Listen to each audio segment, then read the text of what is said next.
Hey everyone, it's Josh here. Just a quick word with you to tell you what's coming in this video that you're about to watch.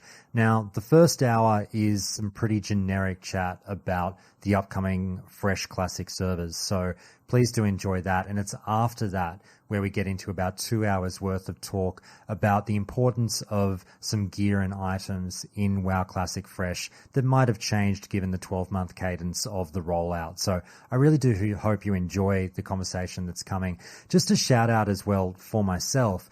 If you don't know who the hell I am and you're new to the channel, look, that's totally fine. But I have actually been making WoW Classic content for almost 4 years now. So if you want access to about 400 plus hours of podcast chatter about WoW Classic that kind of is, it's timely, obviously now, but also you can access it at any time and it's going to be relevant because it's about, a game that might now be rolled out server after server. We'll see how it goes. Go and check the show out at Spotify. The link is down in the description just here. And you'll find Countdown to Classic episodes galore. You'll find an episode on everything and anything you could have ever wanted to hear about. And I guarantee you that if you like what you're about to watch or you liked the last week's episode of the show here on YouTube, go and check the link on Spotify. I'm really crap with my YouTube channel. I don't upload much here, but I'm trying to change that now. But everything you ever wanted will be there. So have fun and enjoy. Thanks, everyone.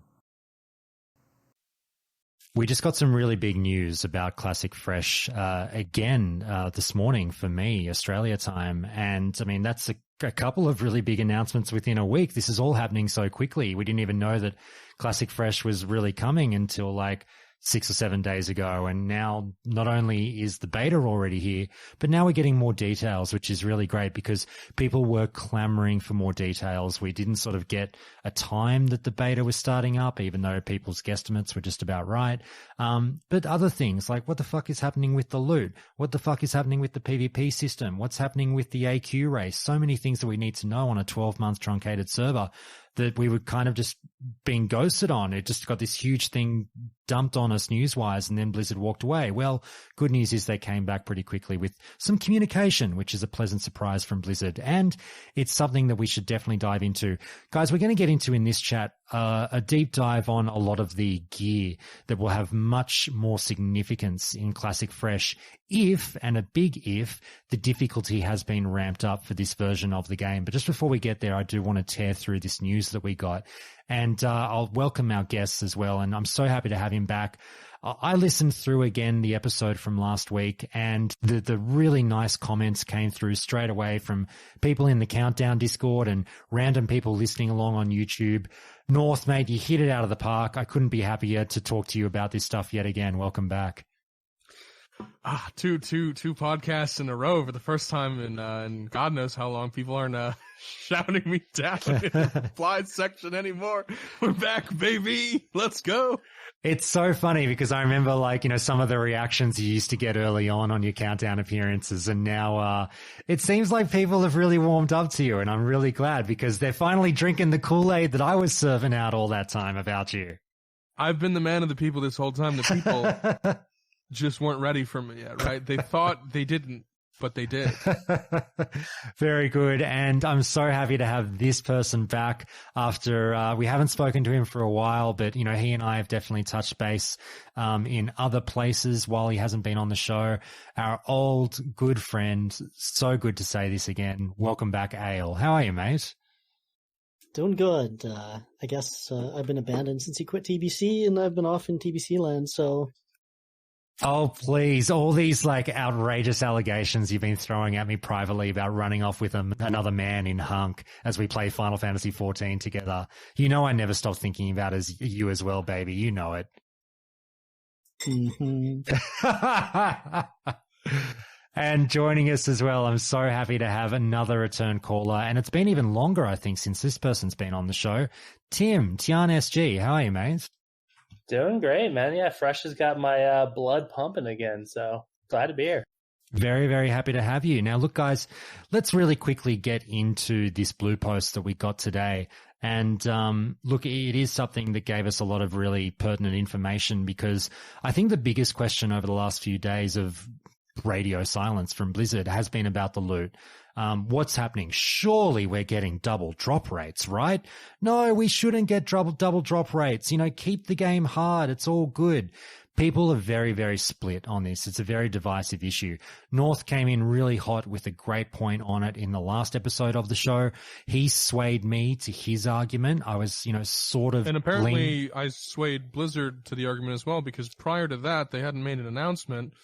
And now after listening to the podcast, they come out and say no extra loot. So coincidence? I think they quoted you in there. Yeah. They might scarcity. have. I think I remember that. Look, who knows? It wouldn't be the first time funny things have happened after a countdown episode, but I doubt it on that one. But look, it's good to see the news. At least we have some certainty moving forward with what's going to be the go with loot. So I think that's probably the best place to start. Now, the deep dive we've got on the items specifically will come after this chat, but just generally and very, very holistically, guys. North, I already know your take on it, so you don't need to double down on what you said last week, that you think this is a good thing, makes items special, makes content difficult, blah, blah, blah. But were you surprised to see Blizzard actually do this? Yeah. Again, because I sort of put my foot, I was sort of like tiptoeing, right? Like my like my big foot in my little toe into the water, in the last episode, and I was like, it seems like Blizzard has some idea for the first time ever what made the early versions of their game good. They have never before now shown us any indication that this was the case. And with the first bits that we got, when we did the last podcast, it looked like they might know, but it could have just been, right, you get enough monkeys together on typewriters, eventually you'll get some Shakespeare, right? So it could have been that. It could have been that they happened to pick the right things, but they double down and they explain why they're making the changes they're making and why they're not going to increase the loot. And God damn it, color me hopeful almost, because it seems like they know what's going on. Like, it seems like they're dialed in to what actually makes what makes the secret sauce behind the scenes, because everything that they're saying it's right for the first time and I can't even remember how long. Well, let's hope this one doesn't turn into it was the best of times, it was the blurst of times with the monkeys. But look, Ayle, I'll throw it over to you. God, I wonder if people are sick of my old Simpsons references. But anyway, Ayle, mate, look, I haven't really spoken to you about this loot issue in particular, and you and I have talked a little bit about Classic Fresh, and you've been talking in the Countdown Discord as well about some issues with Classic Fresh. You do seem a little bit pessimistic about the way in which it's been announced that it's being delivered. But on this loot issue specifically, do you think this is a good or a bad thing? Because I got swayed around a little bit more to the middle road by Hunk after I spoke with North. And Hunk was more describing, it seems good on paper, but the social issues that the same item drop rates are going to have will, it will decimate guilds. People will maybe potentially turn a little bit more toxic, because they're not getting their fill with loot. And I think that is a valid argument. So while I lean towards North's direction, I do it with a lot of trepidation on what the social impact will be. How do you feel about it all, Ayle? Yeah, when I talked to you the other day, I thought that this was going to be a huge mistake if they don't have more loot coming up, right?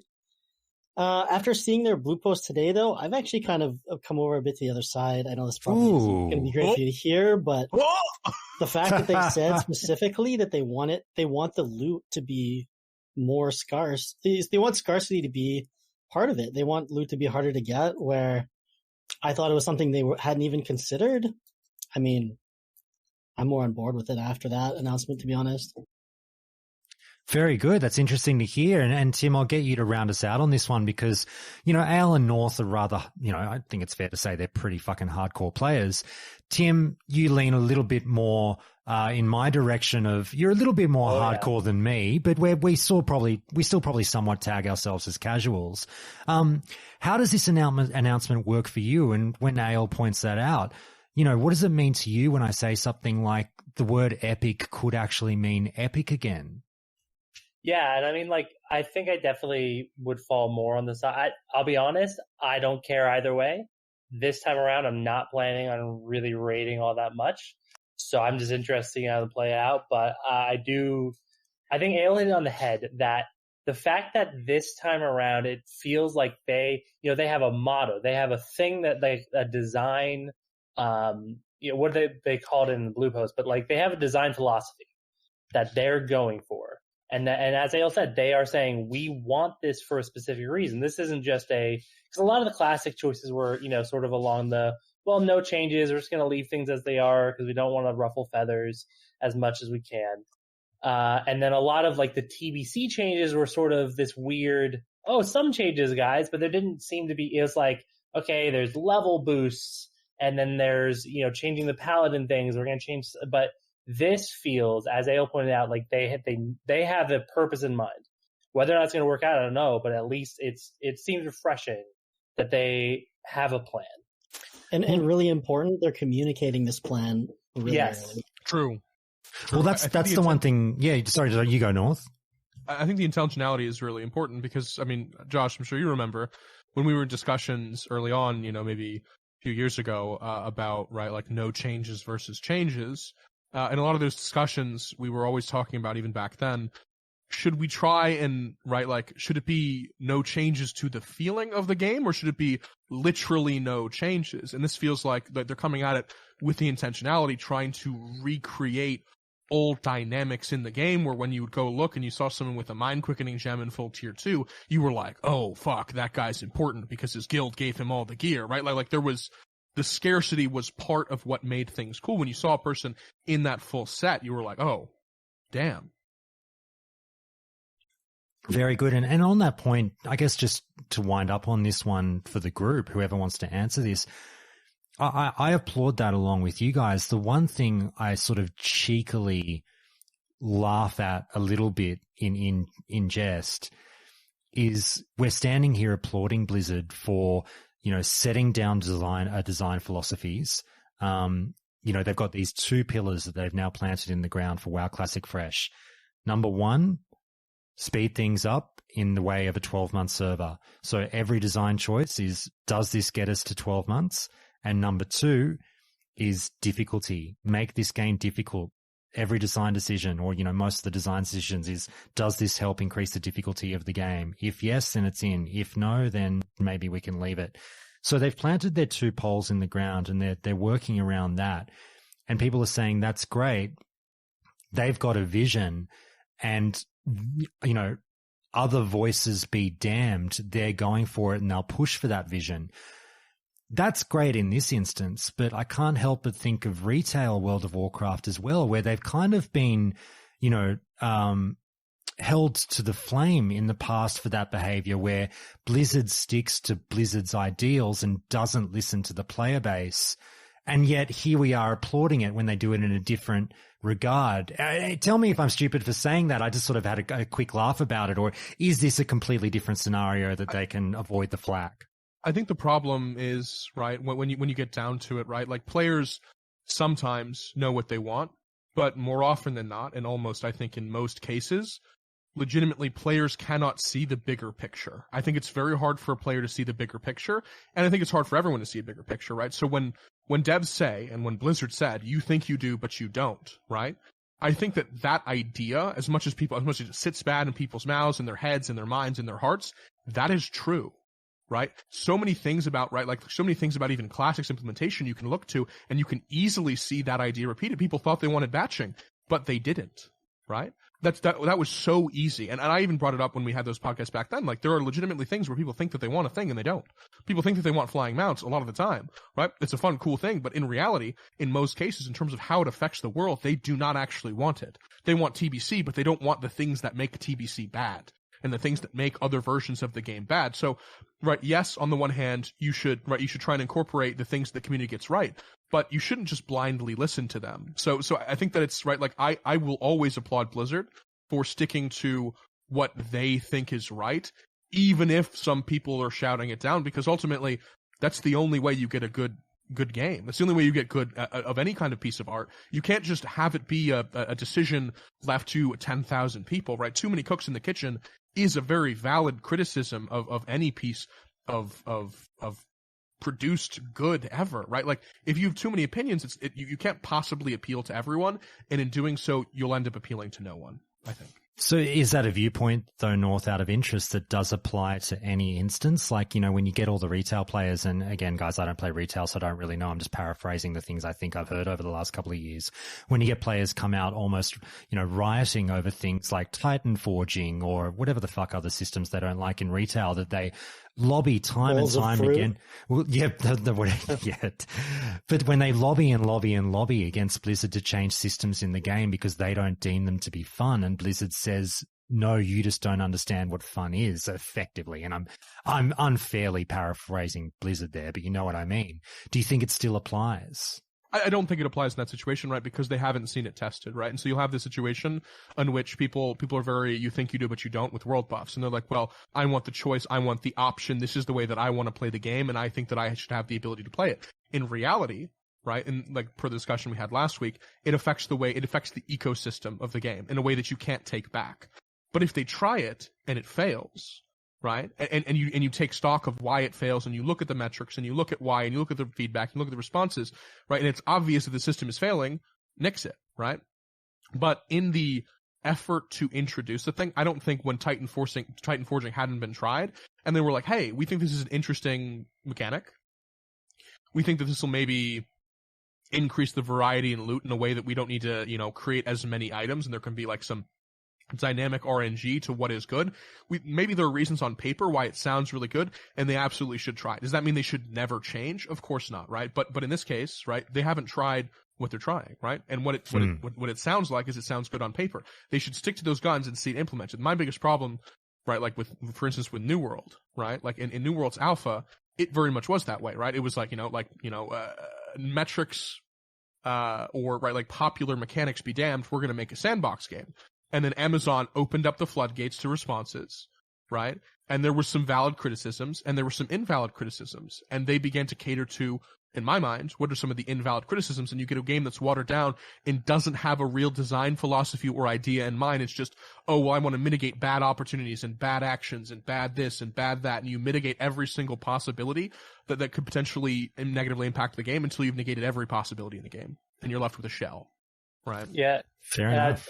I think, North, you hit on this thing of like, there are people who are game devs playing the game or have experience, and if they make suggestions, they're legitimate and they're good criticisms, and like the you think you do but you don't, like the specific application to Classic is a thing where it's like, we weren't, as a general audience, we weren't being like, hey, we want specific game design things. We were like, hey, this old game, could we have that back, please? Which is much broader. But I think that's the challenge, is that like, and what I think is so important about having this like a pillar, right, is that you have to take the time and go through the complexities of like, okay, what are people asking for? What are people looking for? And then let's use our experience to sort through that and be like, what do we think will actually work well? And what do we think won't? And then we're going to like base our pillar on that and try to stick to that as much as possible, right?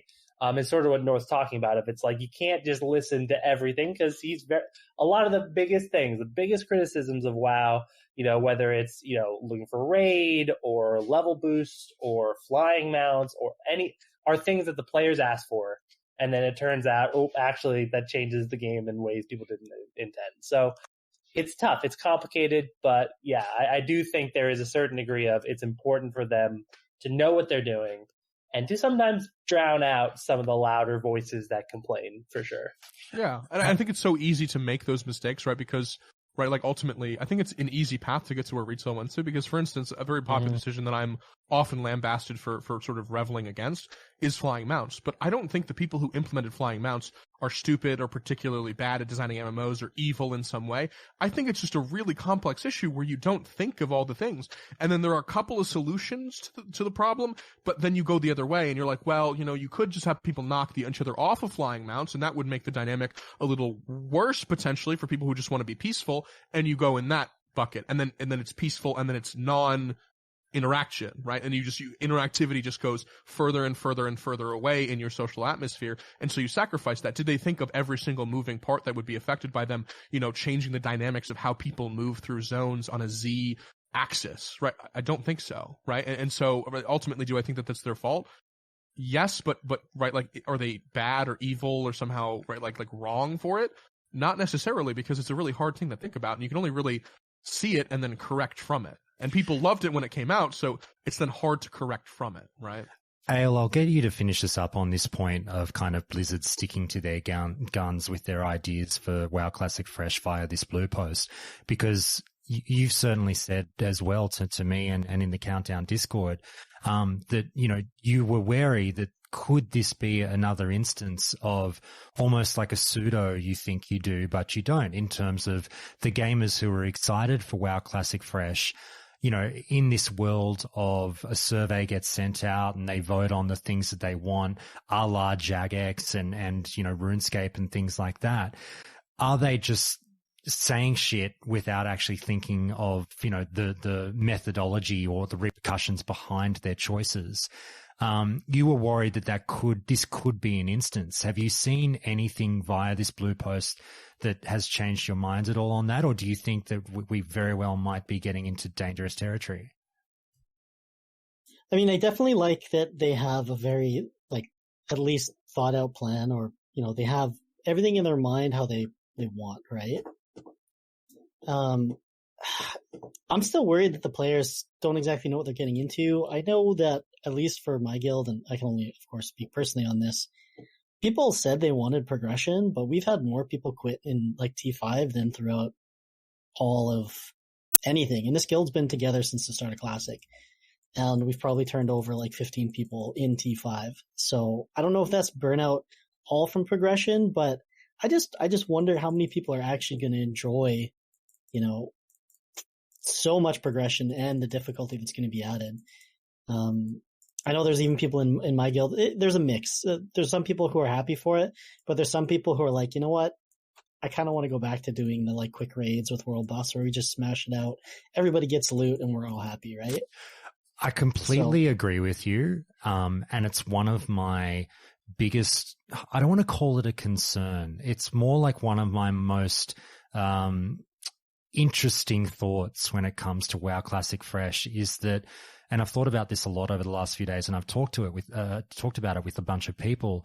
I think you're spot on, Ayle. I think modern MMO gamers are progression averse, which is a weird thing to say when you've got retail there doing what they do with the race to world first and Mythic Plus rating, and people going, oh, how amazing is the difficulty and the intricacy of rating in World of Warcraft. And then you got Final Fantasy 14 right there, which is actually, you know, maybe more challenging than people realize because it's got so many difficulty modes, and they've got a really healthy, thriving progression community that just plays these raids over and over and over again. A little bit different when they're basically one-off encounters and you just walk in like an elixir and you do it.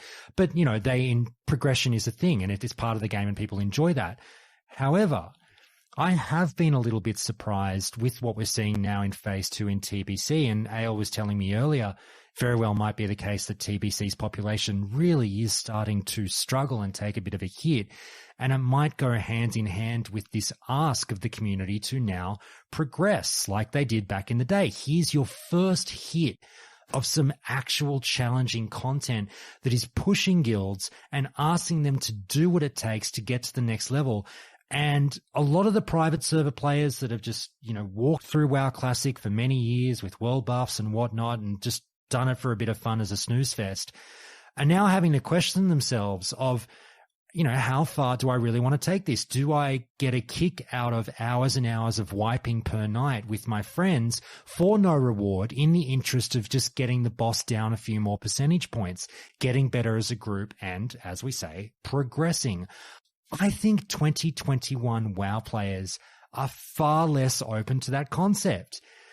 Now, I don't think that means Blizzard shouldn't do this. I still think it's great, and I embrace the challenge because I want to see this new wave of guilds come up that go, you know what, we'll answer the call and we'll fucking give it a go, and it won't be for everyone, and that's a bit of a net positive in my mind. But I'll throw it to you, North, and I'll throw it to you, Tim.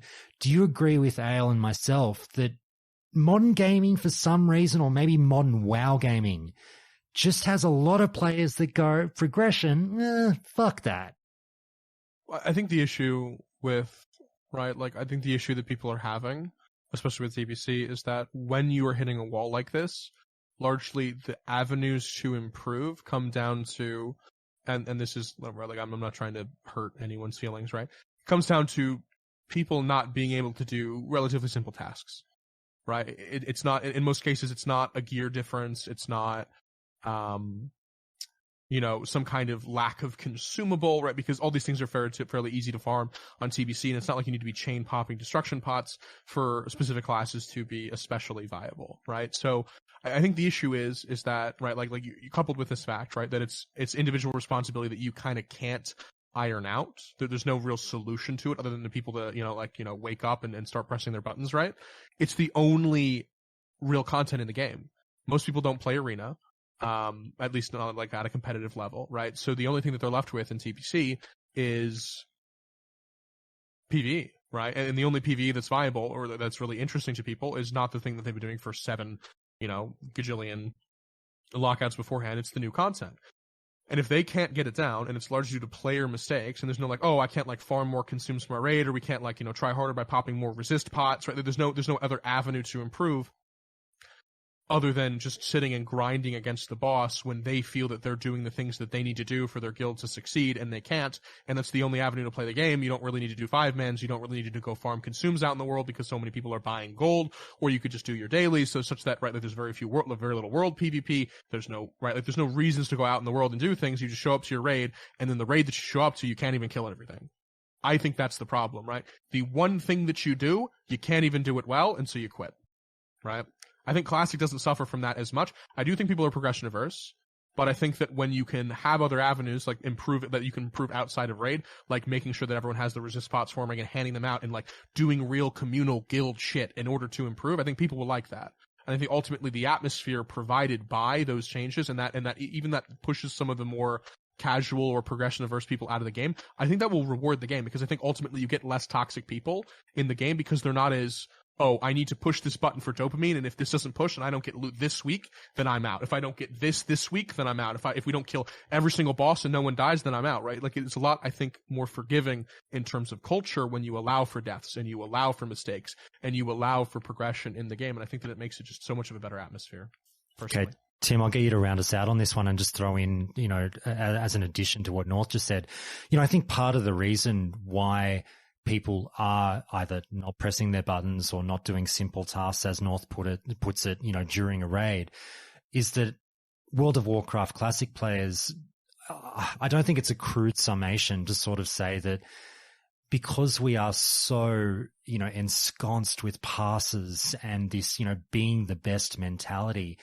that there does seem to be a little bit of a DPS over mechanics priority. Whereas, in other games, people would be like, well, no, mechanics come first so that the raid survives.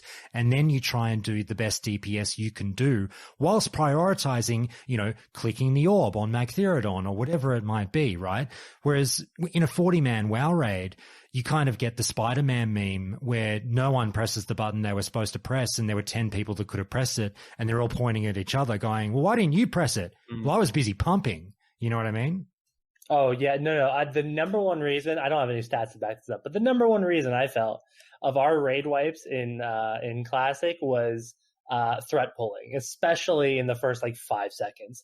The amount of times that our mages mages and warlocks in particular, but rogues too and other warriors would just open up, and it's like, just don't for 2 seconds, just count in your head 1,000, 2,000, and then start hitting. And they couldn't do it. It was wild to me. But that's a crazy ask though. You're asking for 2,000 entire seconds. I'm a DPS player, right? 2,000 seconds off my parts is crazy. I throw them in the dungeons. This can't be tolerated, Josh. You can't bring people on here to ruin my part. Oh, dear. I'm kidding. Let's go with the one Mississippi, two Mississippi. Yeah, the amount of times that I had to be like, you don't do any parse if you're dead. 0 DPS. Oh man, but like I do think like on the difficulty thing and like especially with WoW, I don't think it's an issue with gamers like in general or with WoW gamers even because like I mean in gamers in general you look at games like Dark Souls, right, which are like famous, like they're about the difficulty and people love those games. And then you look at retail, and I don't play retail, but the one thing I hear pretty consistently is the raids are good. And I like watching the retail raid progression, like that, like limit and method and whatever do.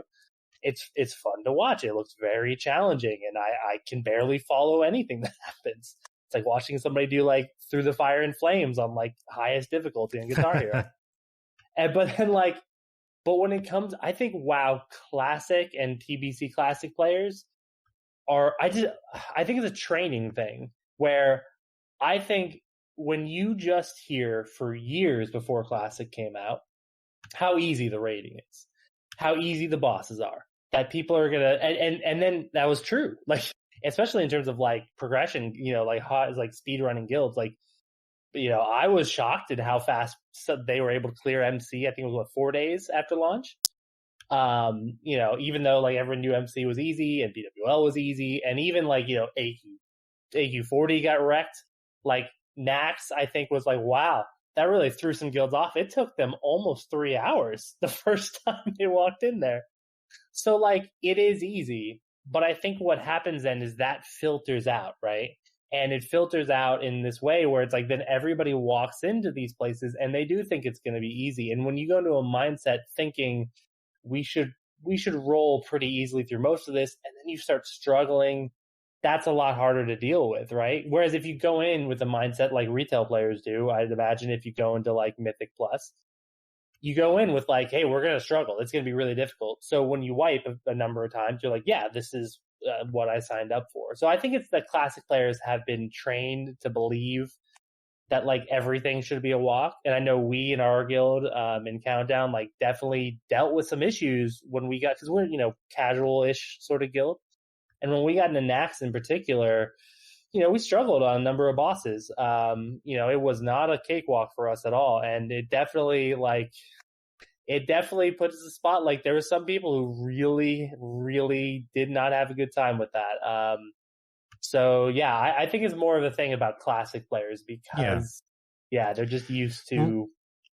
We'll see, basically. We'll see if that sort of ethos carries on through Classic Fresh. But I agree. I think it's a good thing, and it will challenge players to shake off that old school mentality of, I always kill every boss and I always get every piece of gear. But we touched on that a little bit last week. We'll move on.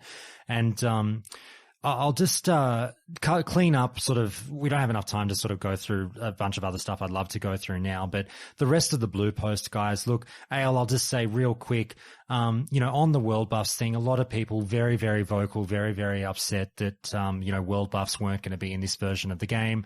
I've referred to it as what appears to be a vocal minority because you would presume that the majority of votes came in against world buffs and that's why we're getting what we're getting. But I do understand why the hardcore players want them. But did the language of this blue post benefit you at least a little bit with the insinuation that there might be something further down the track for people who love world buffs? Yeah, I think that's exactly why they kind of put that in there, is that they're looking to, make something, I don't want to say for everybody, but they're wanting to give people different flavors by the sounds of it, and multiple ones at that. So I think that was kind of a little hint that there could be something coming at some point. I think that's also good. So that has satisfied me enough for now, I think. I don't think I'm going to play much Classic regardless of what it is. So fair enough. Fair enough. It's not for me. I've had my fill. Fair enough. Look, as I've said last week as well, guys, I've got nothing against the players who want world buffs. I'm more than happy for an alternate server to be out there if they want world buffs. I just said it wasn't a reality because of the division that it, in terms of cutting up the player base even further. I said to someone 2 years ago, we had one version of WoW and now we've got 4 versions of it, and creating a world buff server would create a 5th version of WoW that you could potentially play in. Lots changed in 2 years. So that's all under one sub, baby. Yeah, it's all under one sub. So I just didn't think it was a reality for them to be running concurrently. And that's not that I'm holding anything against the world buff players, but I do applaud Blizzard for at least putting a little bit of a carrot at the end of the stick for those guys who have been really, really bummed out that this server won't have world buffs. North, you want to say something? Yeah, I think the most important thing to remember, because I've been having a lot of discussions with some of those people, and some of those people who are very vocally in favor of world buffs. I don't think I'm any stranger to a lot of the people who are in these more hardcore communities. And I have been in the past, and I continue to be in, right, like my TBC guild is like hardcore parse brain, right? Like we use battle chickens on trash before like on the trash pool right before the boss, so that the melee have like a permanent lust in their group, right? And we do that for the hunters and the melee.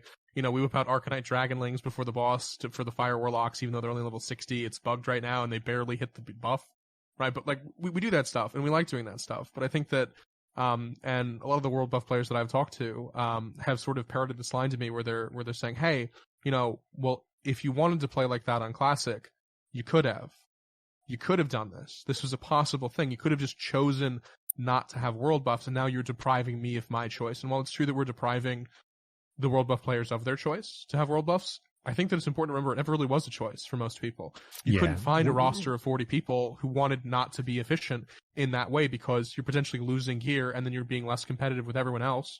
We've definitely been down that garden. I don't want to get into that, but like we've been down that garden path definitely before, and I completely subscribe to what you're saying, North. I agree with you, and I do really come on strong in reply to people who do say you have a choice, because there's a very, very logical answer as to why that's not the great point to stick with. People will optimize the fun out of their game, and if you give them that option, right, sometimes it's not really an option. So, yeah. Guys, look, let's get into the final thing that was, the interesting point of this blue post that I think was related to PvP. They did touch on the fact, and North, I think you mentioned this, without sort of explicitly stating it, they pretty much seem to say in every roundabout way that the ranking system is not going to be touched. Was that your reading of it? No, not at all. Oh, was it the opposite? Sorry, maybe I read it wrong. Yeah, no, they're open to changing it. Oh, okay. Yeah. Sorry, I thought they were saying sticking it. Oh, okay. Yeah, no. Everyone. Yeah, it's excited everyone that I've talked to, right? Like we had, we're calling the banners, right? The beacons have been lit, and we're calling all the banners to go march on King's Landing at this point. And we were having some trouble recruiting some of the more hardcore PvPers, to be honest, to the effort that we're sort of undertaking. And that was until today, when that post was released, and they said, we're open to changing the ranking system, and so the floodgates of all the PvPers who were kind of sitting at the sidelines, and they were like, well, I'm not sure if I want to play again because of the state of ranking and how you need to do all this effort to get your PvP gear, and now it's just so important from day one. They're willing to change it, and they've never been willing to like touch a system like this, and I was pretty blown away. We have so many ideas. We had like a council of like a bunch of rank 14s earlier today meet and discuss what we wanted and what we wanted to see, and we're making forum posts about it. And we're really did pushing. Progressive? Progressive what? Like progressive itemization? Yeah. I think that would be a bad option because it makes the gear irrelevant for so many people, and it makes it so that weapons don't even do anything. I think that maybe the system that they should go for, and I think that would make a ton of sense, and this might ruffle some feathers, is kind of make it an arena system, but for rated battlegrounds, right? Make it so that maybe the blue gear you get from PvP, from regular battlegrounds, they give you honor, as is tradition, right? Like make it like TBC, where you go do battlegrounds for honor and you get the blue set. But then make all the other requirements based on like RPG rating, right? And you get a certain number of points per week, a la arena points, right? Like per week that you can buy with these items that have rating requirements behind them. So maybe the gloves and the boots that are epic, and the mount are only, and the title itself are behind an 1850 rating requirement. And maybe a lot of people, 3 or 4 weeks. A lot of people have been, sort of just quietly now coming up with the whole like rated battlegrounds, maybe. It would I be mean, it would be listen, pretty sick, right? Because it would return regular beaches as well. I think part of the problem with the way ranking works is that you have these pre-made groups that just stomp other people, right? Like you can't just queue them against each other, because then the best sources of honor become really weird fudging of like 5-man, 4-man, 3-man groups. So I think that this would solve a lot of those issues, shorten the ranking time, and make it based on skill, and still in a way where, right, like it's a reward. And maybe you don't even give them the weapons until the end of phase 1. Maybe the end of phase 1, rank 1 of rated battlegrounds, maybe that's how you get Grand Marshal, right? Like that would be cool. I shouldn't presume, but I've pretty much been working with my head that they would go with the same ethos that they applied to TBC Classic and break down the pre-made so you couldn't be with more than 3 people or whatever it is.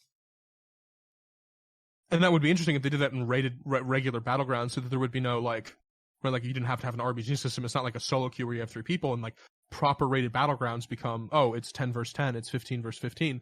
You have this avenue to actually like queue up against other people, and so it's not infecting that in that way. And then the ranking system doesn't become weird where it's like, oh, well, I'm ranking in Warsong in groups of 3 or 5. That would also seem weird, because then it's like so dependent on what you get socketed into as the rest of your team. So I think it would be interesting. It doesn't encourage people to like queue at the same time and try and like scum or like specifically snipe queues with each other. I think it's just perhaps a better system. Because you can do that cross server already. I just reread the blue post, and you're right. I read that entirely wrong. I think they basically, you're right. They've just said we're open to suggestions without actually saying anything about what they want to do. Look, it's one of those things where I think there's a lot of work left to be done on this server, and I was a little wary with the beta when we get these, nobody knew what was happening with the beta. We get a level 30 cap, and they basically say to us, hey, all of the main things we'll want tested, they're a ways off. Not in the game. Yeah, they're not in the game, which I get very wary about with Blizzard, because sometimes there is a big old,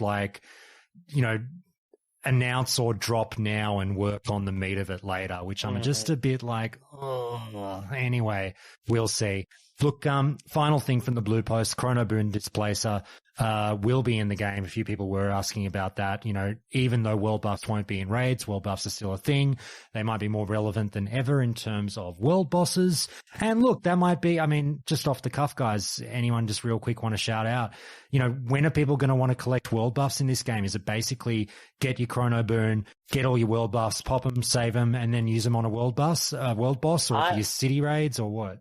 I'm excited for that dude who's going to play an undead rogue, who is going to camp out in Stormwind. And then when a group of 60 show up to kill him, we're going to take care of this guy who's been ganking the lobies. Suddenly, blam, he's got world buffs on and he just runs. Yeah. Can't wait. Yeah, the PvP tactical saving, that's going to be a thing, surely.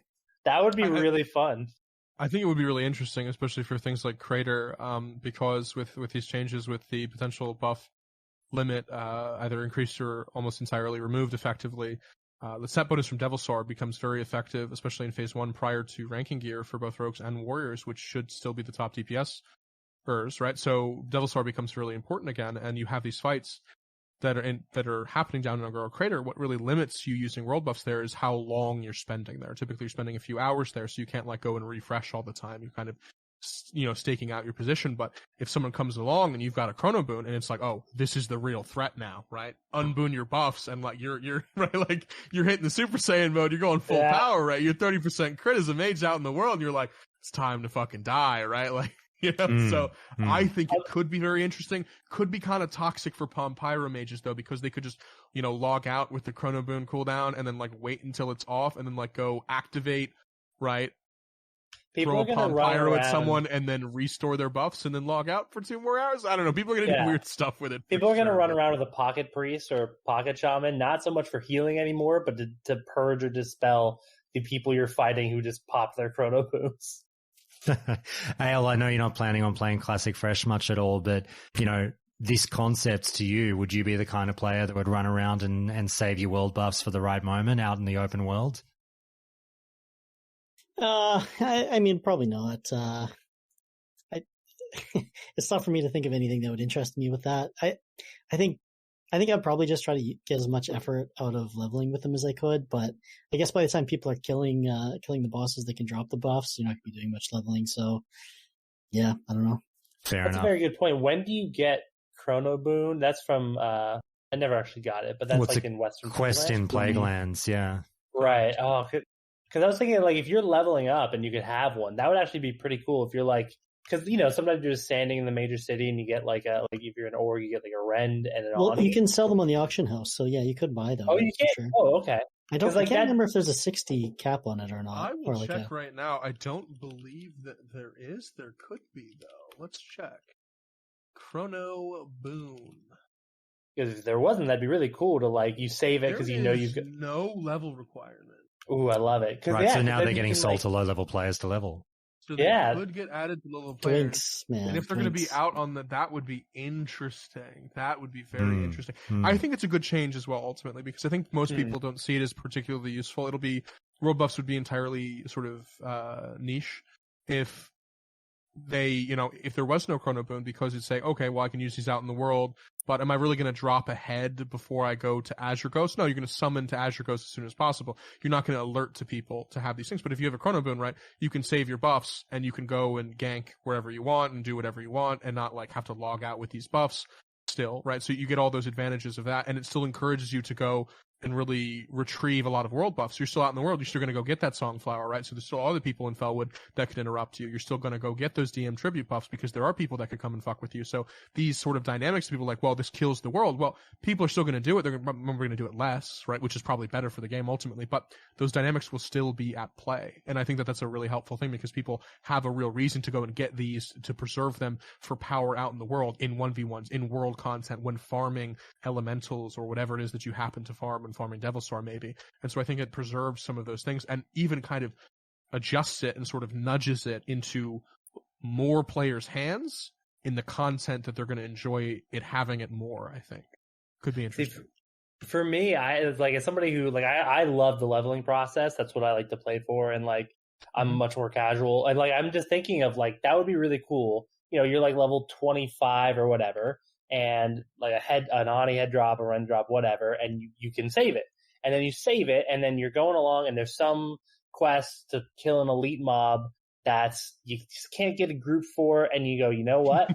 Pop my Chrono Boom, and I'm gonna trash this thing and get the good gear that comes from it. Yeah, bye Hogger raids. I'll fucking solo it, bitch. All right, look, guys. Just one last thing. I think we'd be remiss not to talk about the fact that the beta has dropped. It dropped yesterday. I played a shitload yesterday. I put fucking, God, what was it? 8-9 hours into it. I had a good time, but look, I mean, I'm going to have a good time anytime any kind of server opens. So that's besides the point. And the weird part of it was, there's not much to test yet because they said all the stuff that we're really going to want to test isn't there yet. However, we did have the expedited experience from quests. And look, I'm not going to lie. I liked it. And I was on the record last week saying I'm all for the TBC style, even though it's not quite exactly the same. The 25% bump to quest experience and quest experience alone, I think has been really nice in the frame of a 12-month server, because I keep saying to myself, imagine if this was the start of your character's journey and you had 12 months to play with this character and then they're gone. I would be fucking loving this because there's just so many quests, and I've prioritized quests. I've not stopped to sort of grind monsters. I've run around and just done quest after quest after quest. I'm level 15 after 10 hours. I'm not the fastest player in the world, guys, but I'm doing something. And there are definitely quests that I remember that was about 800 experience last time. Well, now here, enjoy your 1000 experience. And I'm like, fuck yeah, 4 digits for that one. That feels really good.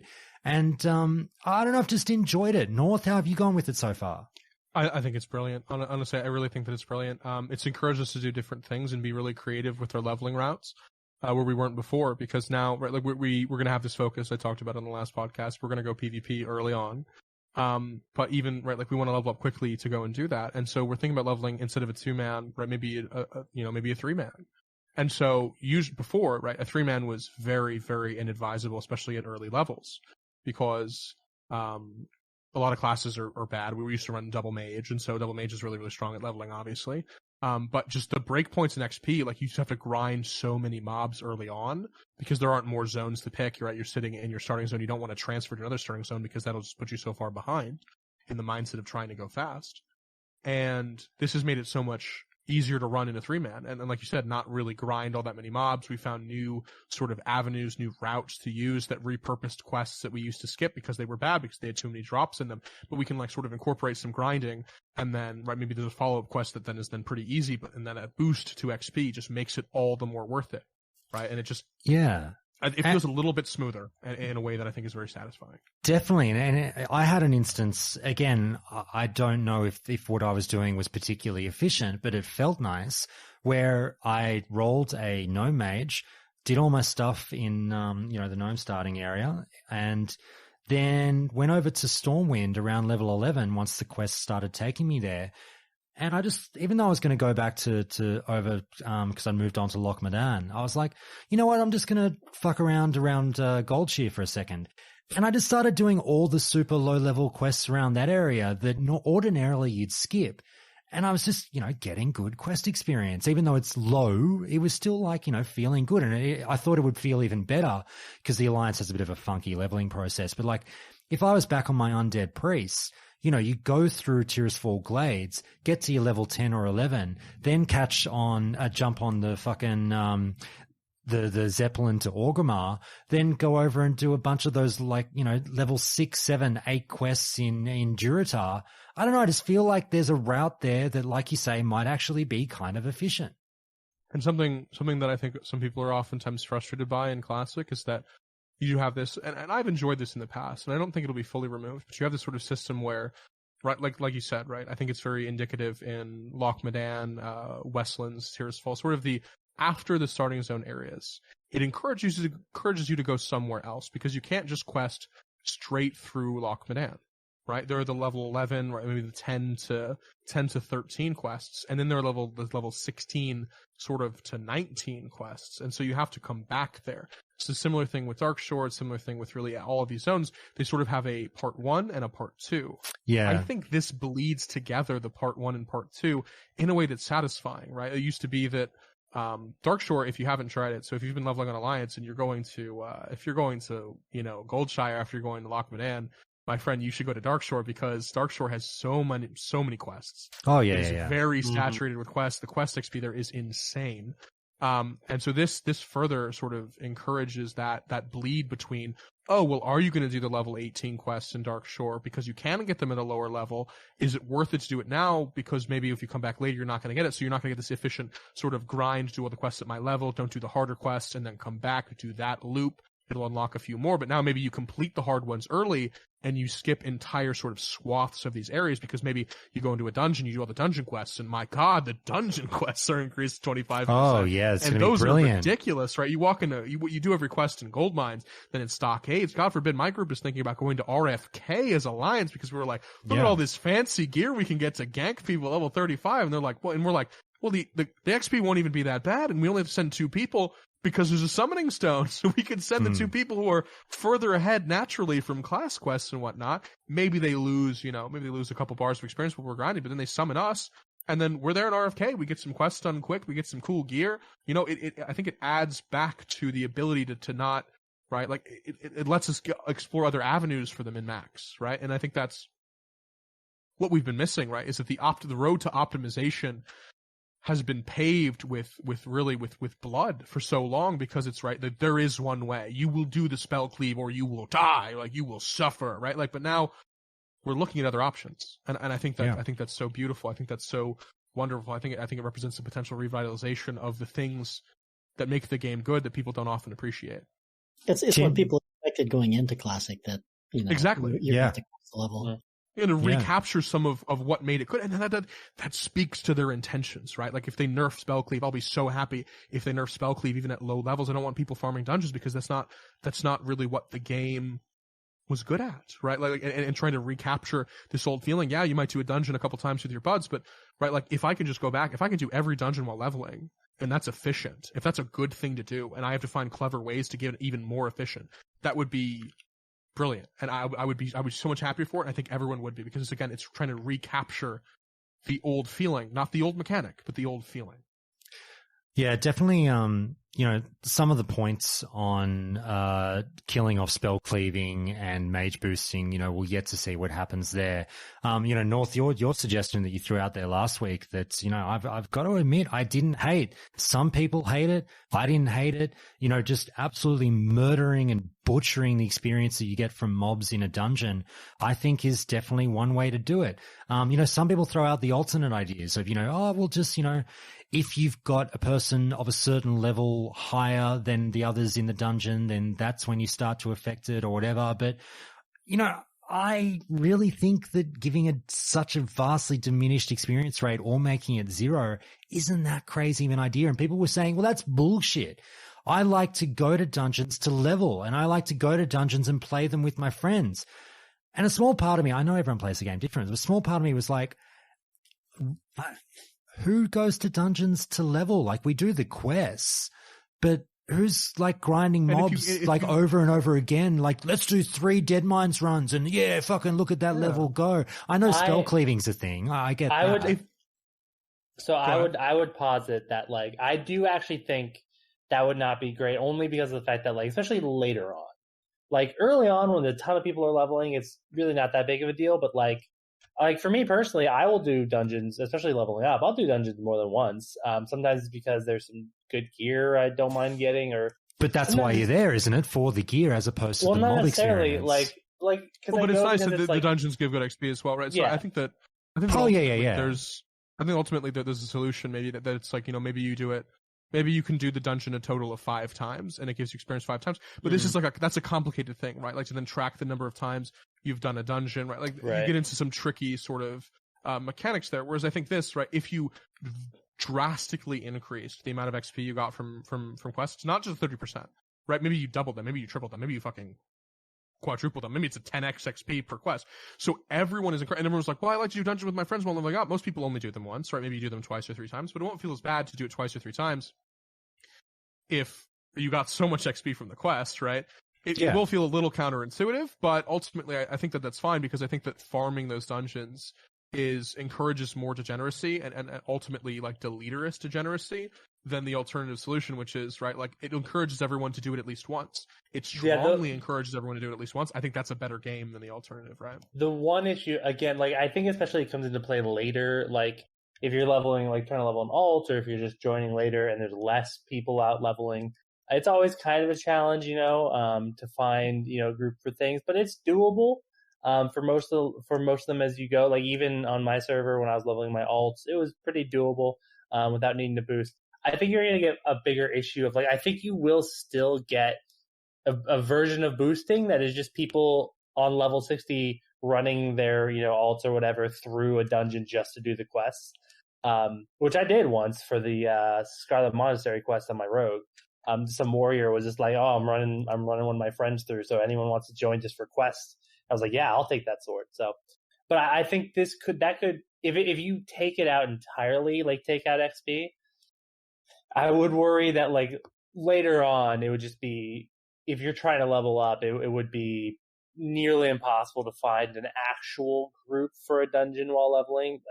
It's sort of, this is one of those where it's like, if they did that, I'd be like, it's not, I don't think it would be the worst thing in the world, and I would give up a lot to get rid of mage boosting. So, well, and that's actually what I'm getting at, Tim, is how much would you give up? Because the one reason I'm subscribing to North's really out there theory on dungeon experience is, like, while I say I'm sure they're out there, but I've not met the person who's like, I'll do 100 dungeon runs on the way to 60 for the experience. That's not a spell cleave. I just don't meet that person very often. But if Blizzard came back to us and said, look, we can't fix the pathing, we're not going to touch the Blizzard mechanics, like how the spell actually works. So we're shit out of ideas with how to stop mage boosting unless we start to change the experience of the mobs. I think some people, or a majority of the community, would come together and probably say, well, it's a sacrifice we have to make if it kills mage boosting. yeah, I would absolutely take 0 quest XP for mobs and dungeons if it meant no more mage boosting. Well, that's the thing, right? Like that's ultimately, right? Like you just have to ask yourself what is, right? Like what is better? Obviously, it would be great if everyone just sang Kumbaya and everyone agreed to, right, not mage boost, and everyone was like, well, everyone's gonna agree to do at least one of every dungeon when they come up, right? Like, but they're not gonna do that. But if you do this and you encourage them to make the first dungeon better, I think you're gonna get way more people involved in doing these dungeons at least once. And so in terms of like overall like dungeon involvement is going to go way up. And I think that ultimately, I think that's I see what you're saying. What you're after, right? I think that's the thing that we want to strive for, right? I think. Yeah. So people might not go back, but they still will wind up doing more dungeons. Exactly. Yeah, I've got you. All right, guys, look, let's get into the reason I brought you all together, and I'm so sorry, that's the longest opening where we've been going for an hour and we haven't even started talking about what I got you all here for. But look, let's get into the item part of things. And basically I asked you guys to come on and have a chat with me about some of the items that we feel, the gear that we feel really will have its impact on the game drastically raised or lowered, mainly raised is what we're focusing on, in 2 circumstances. Number 1, as we say, we're living on a 12-month server.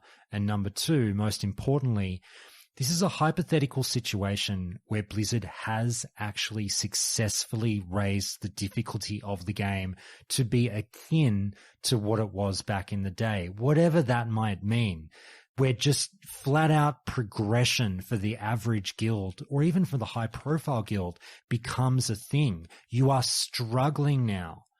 You are pushing. You're potting up in order to eke the most out of your class to get these bosses down. And maybe you don't get some bosses down for the first 2, 3, 4 weeks. Who knows? I'm just saying that's the parameter here. We've got a difficult game. I want to know how that shakes up some of this gear. So we're going to go through the different phases here, and we'll obviously start with Molten Core. I wanted to ask the guys, and I've written a bunch of things down that I want to ask about, but actually, sorry, I'll before we get to Molten Core, let's just quickly knock off Oni. Look, open this one to the crowd, and Ayle is going to have a bunch of stuff to say on some of these items. I'm sure he plays a warrior.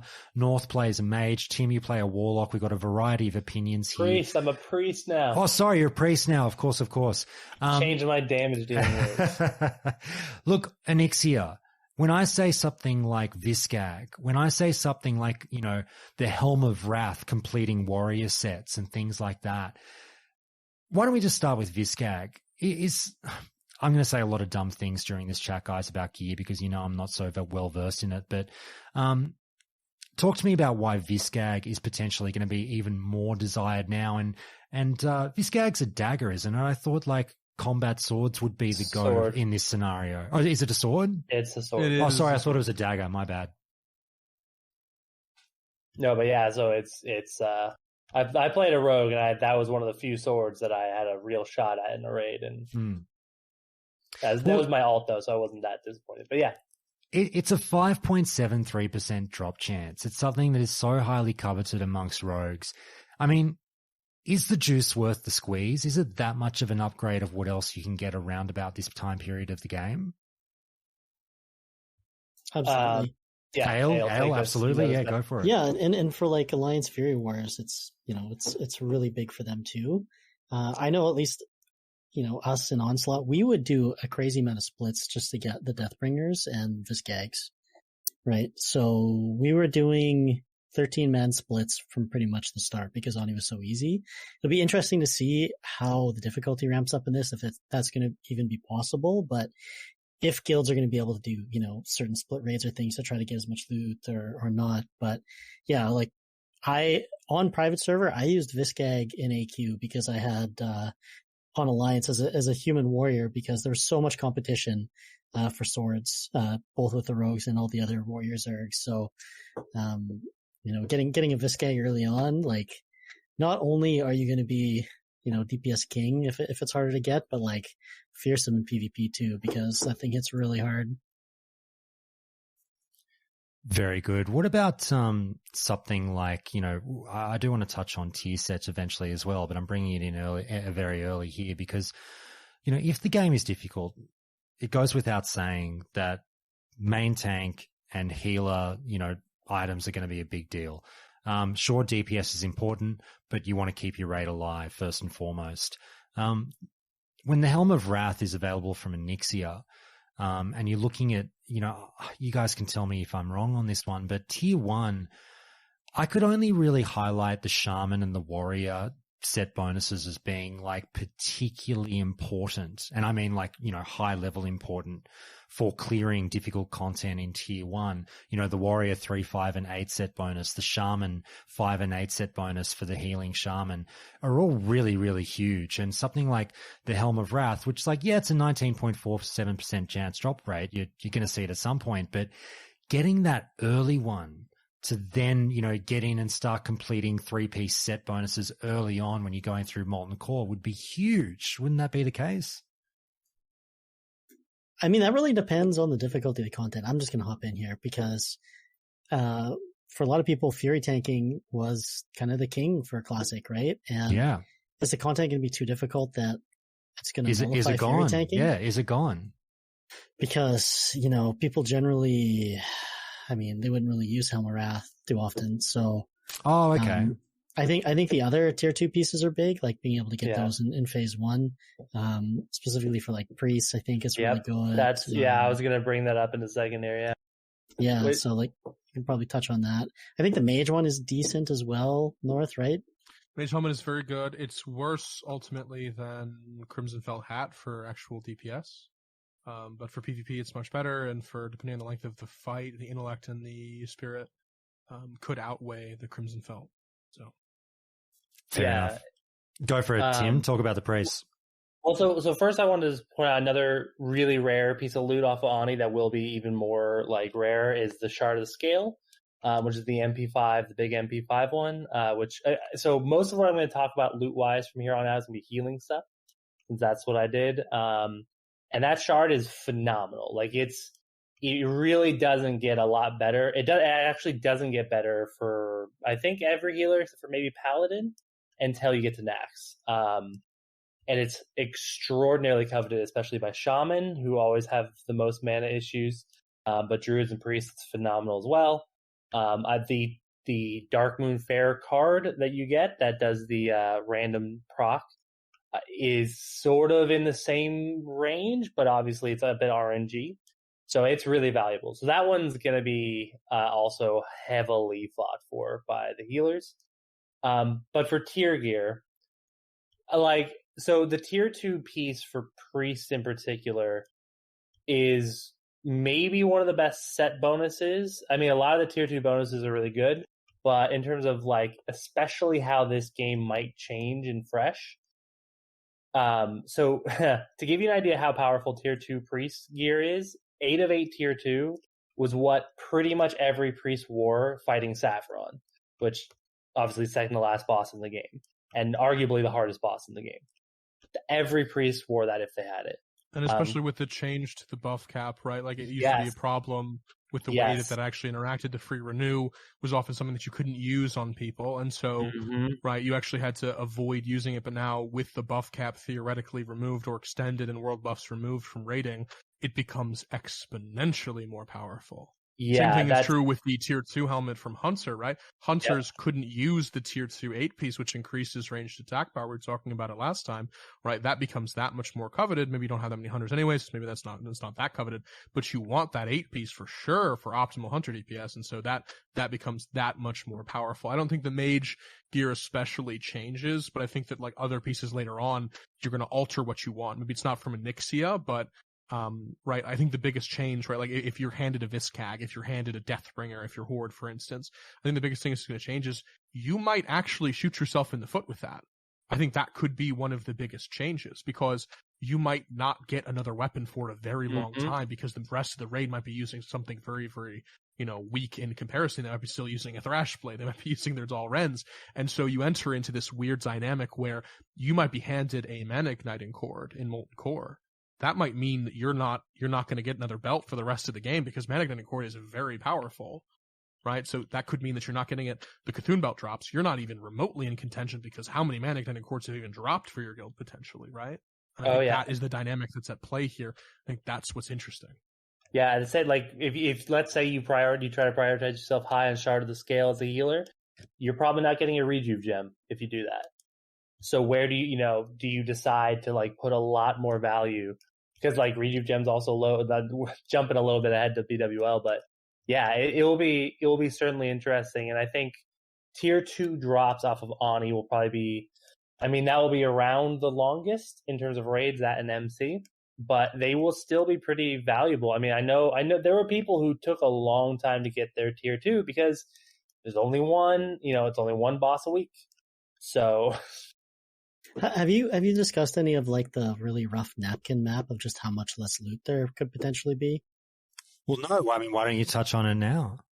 Well, like just like off the hop, there's like 50% less lockouts, right? 18 months That's to right, 12 yeah. months. So like that's to begin with.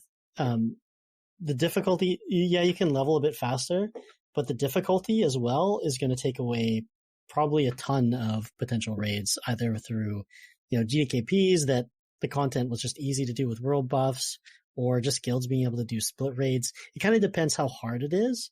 Yeah. But like, there alone could be another like 25%. Like these are obviously like super, super just, napkin numbers, but, it just made me think of that when you mentioned like you get this belt, that might be the only belt you get, right? Because I think things are going to be extremely, extremely scarce, especially if, there is progression and people aren't able just to clear everything first week. Like that adds on to it as well. Like, big time. And I think, at least talking to you, Josh, and everything, like that has a lot of people excited because, back in the day when you'd roll up to the mailbox and you saw someone with like sick gear, it was, people like that feeling. They liked having, it meant something, right? Yeah, they liked having the gear mean something instead of, Joe Schmo rips out his credit card and just, buys it. That's right. And the other exciting part of it is outside of just the homogenization of character aesthetics and stats, because we're all basically the same character. But next to that is, as you just say, if we're only getting, so many drops and individually you're only getting, a thing every now and again, and it's rare actually to get these really nice upgrades, this sort of new BIS comes to be where we talk about the clown suits of Classic, but now we're all in like these rating clown suits of like, oh, he's got a tier 1 helmet, a tier 2 belt, like a shoes from Oni, like he's just all over the place. Maybe a couple of dungeon blues still in tier 2, who knows? And it's like this just, as we say, sort of the hobo murderer in a battleground who's not in full tier 2 12 weeks after BWL came out. They're just in this hodgepodge collection of gear that, technically speaking, given the circumstances, kind of is BIS because of the lack of lockouts. Do you know what I mean? Yeah, it'll be really fun to like. Well, that's what makes the fun thing, is that right? Like when you do see somebody who is in actual BIS or in full tier 2 or tier 3 or whatever it is, it will be a lot more like, oh my god, they did it, Yeah. And I think the thing that we haven't even discussed, the thing that I'm just coming to me now, is about the dynamics of how people actually exist in guilds. Right now, when there's no scarcity of guilds that complete the content, because if you get the buffs and you go in, it's very, very hard not to clear it. In a lot of cases, you have this sort of willingness to quit guilds and this lack of loyalty to guilds that encourages people to like sort of, just flip flop guilds as soon as that'll change. I think I mentioned that last week. That'll change. Yeah, because they need to stay, right. If they're going to get these big pieces, they need to prove their commitment. So the old timey, like you're not getting loot initially here, we're not going to give you big loot, right? Like, and people were just like, well, so I'll quit, right? Like I don't care, I'll quit because that right, like this is the only reason why I'm playing the game, right? And so I think that kind of behavior starts to potentially shift. Yeah. In light of these. It's funny you mentioned this. I'm now also thinking, somebody just mentioned GDKP really briefly, and now I'm thinking this loot scarcity would also, the way I'm just thinking through my head right now, have a drastic effect on that. It might kind of get, certainly in the beginning you would expect, because nobody is going to want to go into a GDKP, especially with a main, like go into a GDKP and risk some dude who's like bought a ton of gold, just like drop like a Striker's Marks drop, right? Which is even in phase 6, Striker's Marks were coveted, especially by rogues. And like nobody's gonna go into a GDKP with their main rogue and risk that some gold buyer is gonna swipe that out from under them the one time it might drop for them. So yeah, you that's a good point. People are going to stick closer to the guilds. They're going to do guild runs rather than being like, well, maybe I'll do a GDKP this week because I kind of need the money, because they'll no longer will people have all of the gear they already need. That's interesting. And I think it's a good dynamic to sort of encourage at the end of the day. And the more we sort of mull over it, I think the better dynamics really like come to play in terms of that guild loyalty, where it's like, oh, well, you didn't give this guy one piece of loot when he first joined the raid, and so he's going to quit over, or maybe he's been in for 2 or 3 weeks, but you don't trust him, and so it really rewards smart loot councils and smart loot decisions, or even GDKP systems that encourage longevity in a guild, to the point where because if not everyone's clearing the content, week 1, you risk your ability to get gear if you're not loyal to the guild that you're in.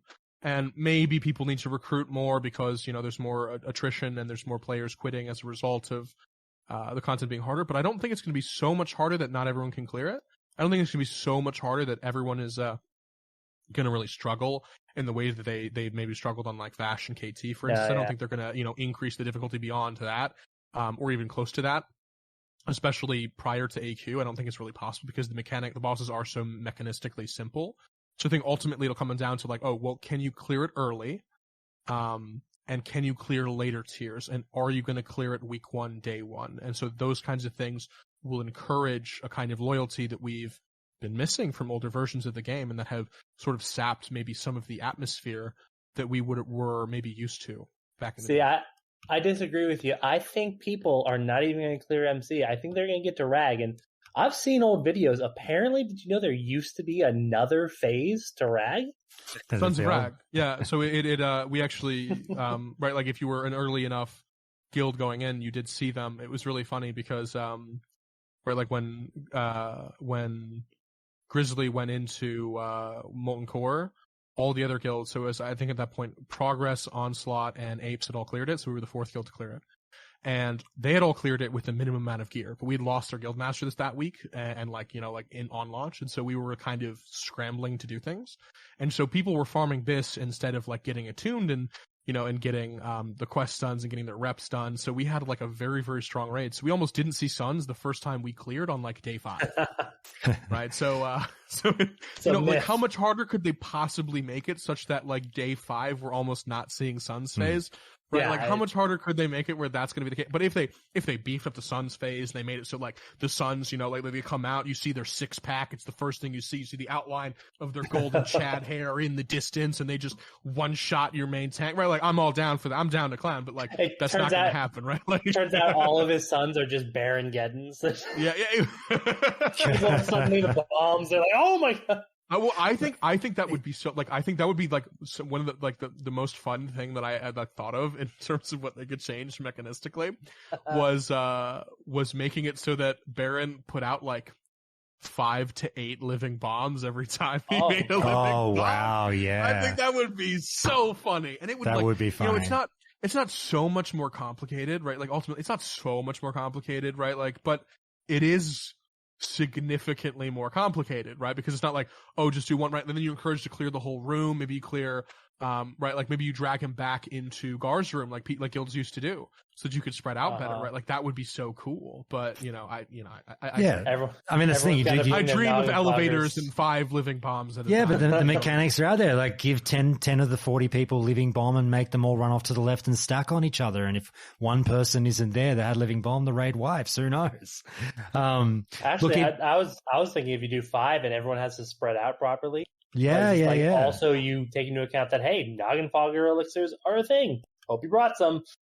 Look, it's a big if. It's such a huge if, and we don't know what kind of difficulty we're talking about. I guess, as I say, I'm living in a hypothetical world talking about all this where somehow they do it. I'm like North. I love to dream that they could do this. I'm slightly skeptical, but I want to be positive about it too. But look, guys, we'll talk a bit more. We've already mentioned Molten Core as well.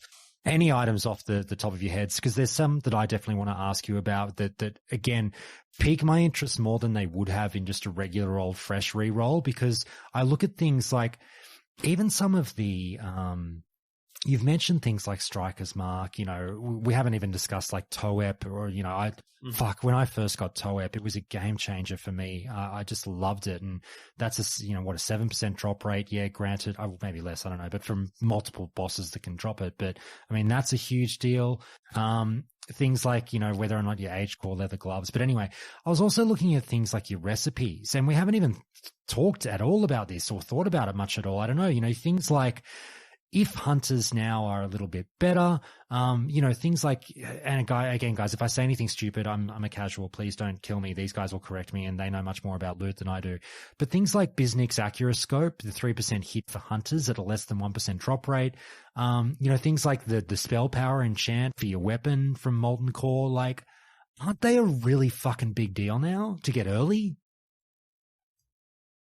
I mean, they've always been a big deal, right? And I think when the content's harder, they are more important. But I think the pattern that people really haven't been focusing on, because those are relatively high drop rates. They're not like special patterns in any way. They drop from every boss, right? Like, maybe not every boss, but they drop from most of the bosses. There's a small chance, but it's from most of the bosses. I think the interesting thing is going to be the Lionheart helms. Ooh. Because you're going to have a raid you're still going to have a lot of warriors. If the content's harder, warriors still shine. Like, warriors do a lot of damage. They are fairly, tanky, compared to rogues and the like. And that is such a strong piece for them. Where you talk about Helm of Wrath, sure, that's great, but a piece that you can put on every single one of your DPS warriors is absolutely massive, because it enables so much in terms of, hit and crit and strength on it. So that I think that is going to be even more massive. It was massive who got the first Lionheart in a server before, but now not every guild's going to clear week 2. So what does that look like when that pattern's rare in and of itself? Not to mention the fact that less people are going to be clearing, and this is a tool that enables more people to clear. I think so we start to get into like an interesting dynamic in terms of how coveted this pattern could possibly be. And I think the answer is just more and more and more and more. Same thing with the other patterns. I think you're 100% right, but I think this one is actually more important. I think TOEP is, ironically, less important with the changes that they make, because you're going to have access to the ZG spell power trinket earlier. Yep. And so that is, a functional replacement for it. It's still better if you have both, but it's not that scary if you don't have it, because you're not out without it for like a whole year now. It's only a couple months. And those couple of months will hurt for sure. You're definitely going to want it sooner rather than later. It's still going to be insane, but I think items like the Mana Igniting Cord become that much more coveted. I think the Mana Igniting Cord, it really stands out to me. Wild Growth Shoulder Pads, right? I think these pieces that potentially Mage Blade depends on if you're hardcore or not, right? It depends on if you're ranking hardcore or not, because now BWL is out sooner, so there's other options. You can get that Claw of Chromagus, right? You can get those other options sooner. So Mage Blade, I think, becomes a little less coveted because there are other options. But in terms of BWL, there's no belt in BWL that replaces Mana Igniting Cord. It's still this, right? And so Warlocks actually probably won't be getting this item anymore if you loot Council smart, because Nemesis Belt is very similar to it, and you're probably going to want Nemesis Belt on Warlock. And so you have this sort of dynamic where the loot paradigm shifts a bit, because these pieces that don't get replaced for a very long time end up being very, very, very strong. Ayle, let me throw it to you, and then Tim, I've got a healer question for you. Tim, I'm going to ask you about the cauterizing band eventually, so prep that one, but I'll go to Ayle first about OEB. So I really want to know about Obsidian Edge Blade, if I can speak English. Look, we just talked about whether or not the difficulty of this game is going to bring about the death of the Fury tank. Again, guys, I don't know. Did it traditionally go to a Fury tank, or did it always go to DPS warriors? It was, I guess, mainly used for PvP. It does have the weapon skill on it, so it is like a solid PvE weapon for Horde beginning out. I don't really think Alliance used two-handers as much. They're all dual-wield for Fury. Yeah, mainly PvP item. Can be used on PvE for Horde. Obviously, it's super strong with Wind Fury. Yeah, it's obviously like a pretty high DPS piece, and with loot being scarce, like maybe it opens up the opportunity for, new specs to shine. Or, is an OEB better than dual wielding, Delrins or something? If you're Horde. To keep you rolling, I mean, basically, I'm looking at things like OEB. I'm looking at things like, your Sulfuron Hammer, and obviously the bindings right there, all these, huge warrior items and, not necessarily just warriors, but like, do they change at all? Bindings are obviously, you're stuck in a situation where now, like I said, there's going to be less Thunder Furies running around, obviously, with the cutting down in time. But bindings strictly now, if you're not a warrior main tank, like surely no guilds are fucking around with the concept of anyone but your warrior main tank getting it. The days of, you see someone like a Payo running around on stream with his rogue with the Thunder Fury, like I'm guessing those are fucking gone. Oh, I'm sure the Payos and the S fans are still going to get whatever they want. They'll have 3 Thunder Furies, yeah, 100%. They'll be surrounded by their sycophants to get whatever they need.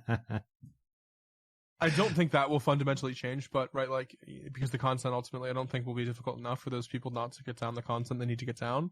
But it could be, right? It could be that you no longer see, and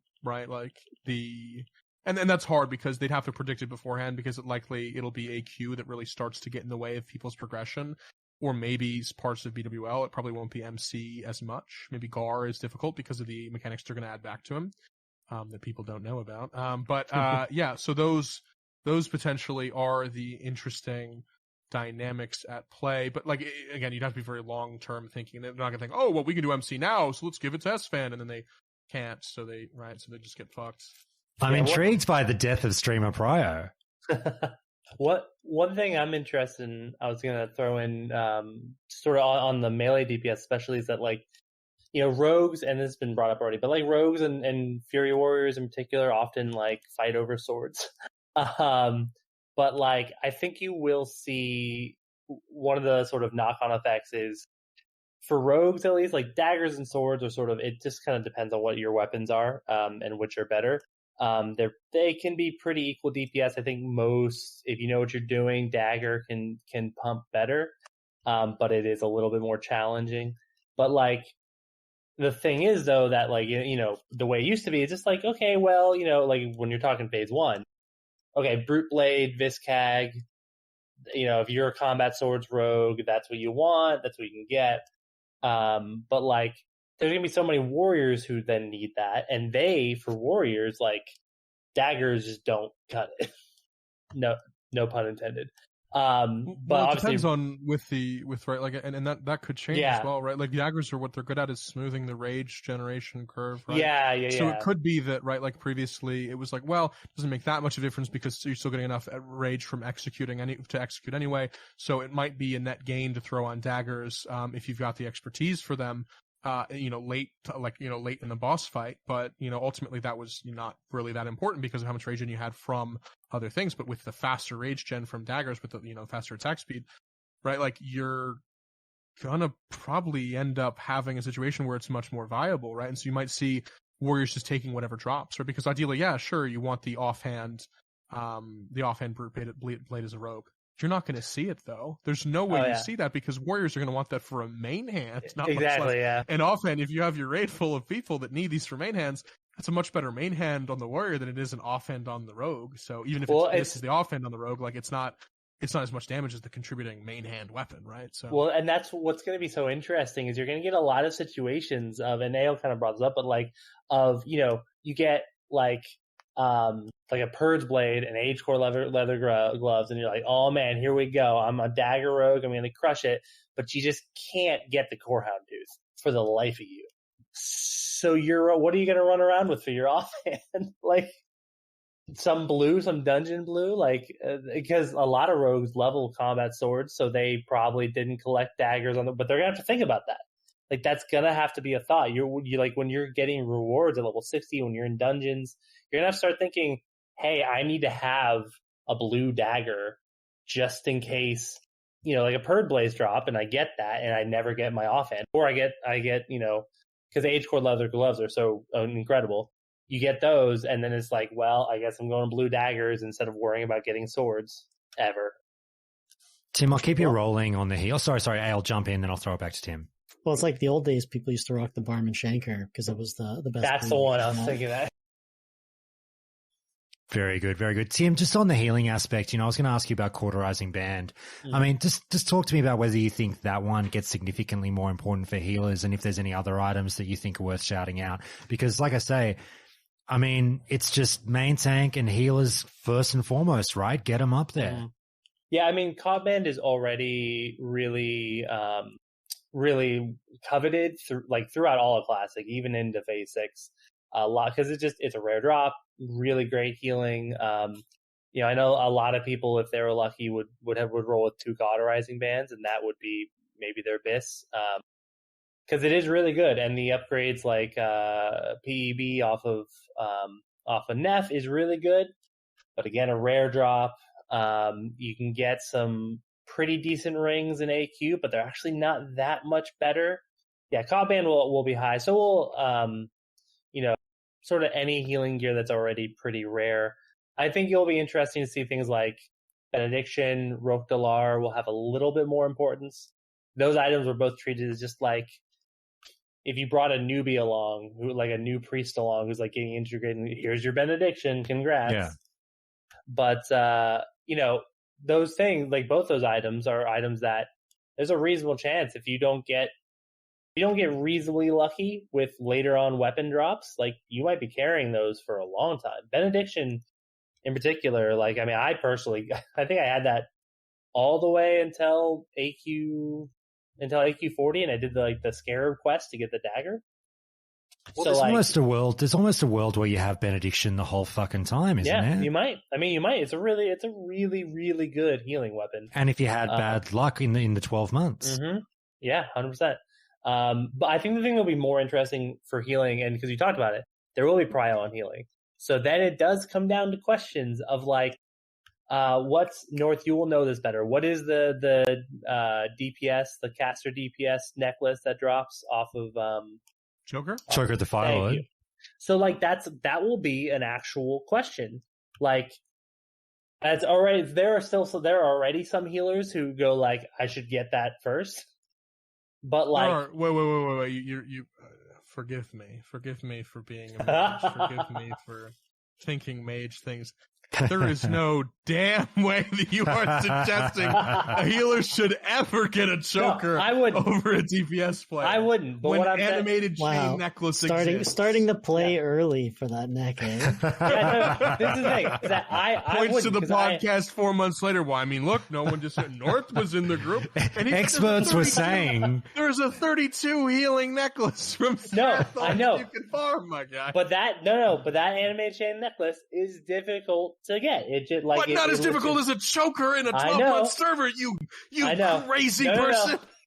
I'm not saying I would do it. I'm not saying I would advocate it for it, but I am saying I feel pretty confident there will be healers and guilds out there who are going to be especially if they're trying to progress quickly, they're going to be ooh, that should go to a healer first. Yeah, is there a world? Is there a world where you've had bad? Is there a world where you've had bad healer luck, and that choker of the Firelord drops, and you actually consider, fuck, we're going into BWL next week, maybe we give it to a healer. I know it's not a healer item. I know. No, right. With the dungeon cap removed, right, you can do 5 minutes, this is an hour. Okay, I can stay up for 72 hours without sleeping and without eating. So that means in a 3-day span, I can run you 360 Ramstein the Gorgers, okay? No drop rate is low enough. But you cannot get an necklace in 360 Ramstein's Gorgers. I'm pointing at that was one example, but I do think there might there are other items which you might come into question, right? Something like the item the Claw of Cro-Mag maybe for druids, right? Because druids are now a much more viable healer, so maybe that comes into play as potentially something that you'd want to actually give them, right? So I think you have these questions, right? Yeah, what are the spell I'm not sure it crit comes down pants? to choker.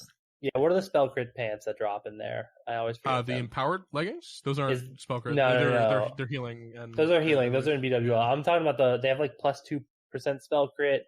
They can drop off a number. The robe. You're talking about Robe of Volatile Power. These are. Well, maybe it is those. MC. Either way. It is MC. So it is like Okay. a big paladin item that people talk about. Yes, But that yes. ultimately might be something where if your mage, right, like because it's a better later mage item and it is a fairly good mage item, we would give it to paladins because the mages didn't want it because they want other things for other options. But it might be something where they need it because we are running such low crit now without world buffs. Yeah, so there's that much more powerful. Yeah, because that's a good example. Like that's an item that healer paladin specifically will fight with mages over. Although, as you and on longer boss fights, actually, the crit might be right, like the crit because of the mana sustain that you get from divine illumination or whatever. That I would see that as a very real argument and say, hey, like we are having these longer fights. We've got like our nef is 7 hours long. We have to we have to rotate bathroom breaks for tanks when they have to take a shit in mid nef and they have to like retake aggro and then switch to Zerker stance at the 4 hour mark. Right, it's crazy. If that's the question, right, divine illumination is going to be crazy for you. So. All right, guys, this is the 30-second class call. Get ready. So, Tim, I think the ruling on that one is right question, wrong answer. But I appreciate I appreciate where you're coming from, though. I do, because I think you and North are on the same wavelength there, that there might be some really awkward conversations coming on certain drops that people wouldn't have thought twice about in the past, where now you go, oh, fuck. Healers or DPS. And I think tank priority is something that is not a stranger really to anyone in terms of like DPS guilds, right? It was just like, hey, well, we need to make sure the tank has the aggro to do the good things. But most of the time it's like, hey, well, you're going to get a Thunder Fury. Maybe you don't need the Maladaf offhand as well. Maybe we can throw that to a rogue. Maybe we can. But in this situation where there aren't as many weapons, say the main tank doesn't have a good offhand, right? Like, and you still are running Fury, right? So, yeah, and we can't assume Thunder Fury.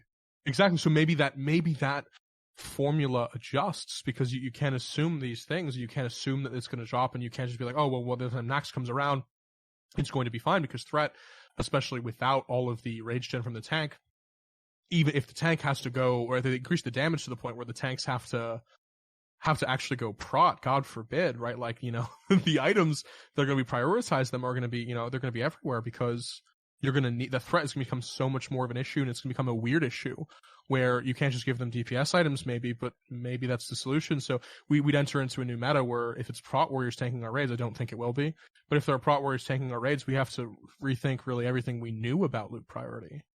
Well, it's really interesting for me, on not to go too far down the rabbit hole with Thunder Fury, but it's a really interesting one to me where, obviously it's a legendary item. It will be incredibly rare, I think, in this instance, because we talk about 12 months and we go the average raider, let's say, reasonably skillful, whatever, but just average. We take 1 month to get to 60. I know a lot of people will laugh at that, but the average player will take a month to get to 60. And then you've got maybe, towards the end there, let's say around the 11-month mark, halfway through Nax, people might sort of start to drop off and lose interest in raiding or what have you if they haven't beaten the game yet, or if they have beaten the game. So you've got a 10-month window there of lockouts in Molten Core within which to try and get your Thunder Fury. A lot of guilds in Classic didn't get it until a year into the game. So we'll just have to wait and see. Guys, Josh, I just want to point out that when you said almost like you could assume a Thunder Fury in Classic, somewhere in New York, a young man named Michael shed a single tear. He sure did. Our poor balls of steel definitely did shed a single tear. Guys, look, we'll move on from MC. If we missed anything, shout out. We all know the stuff.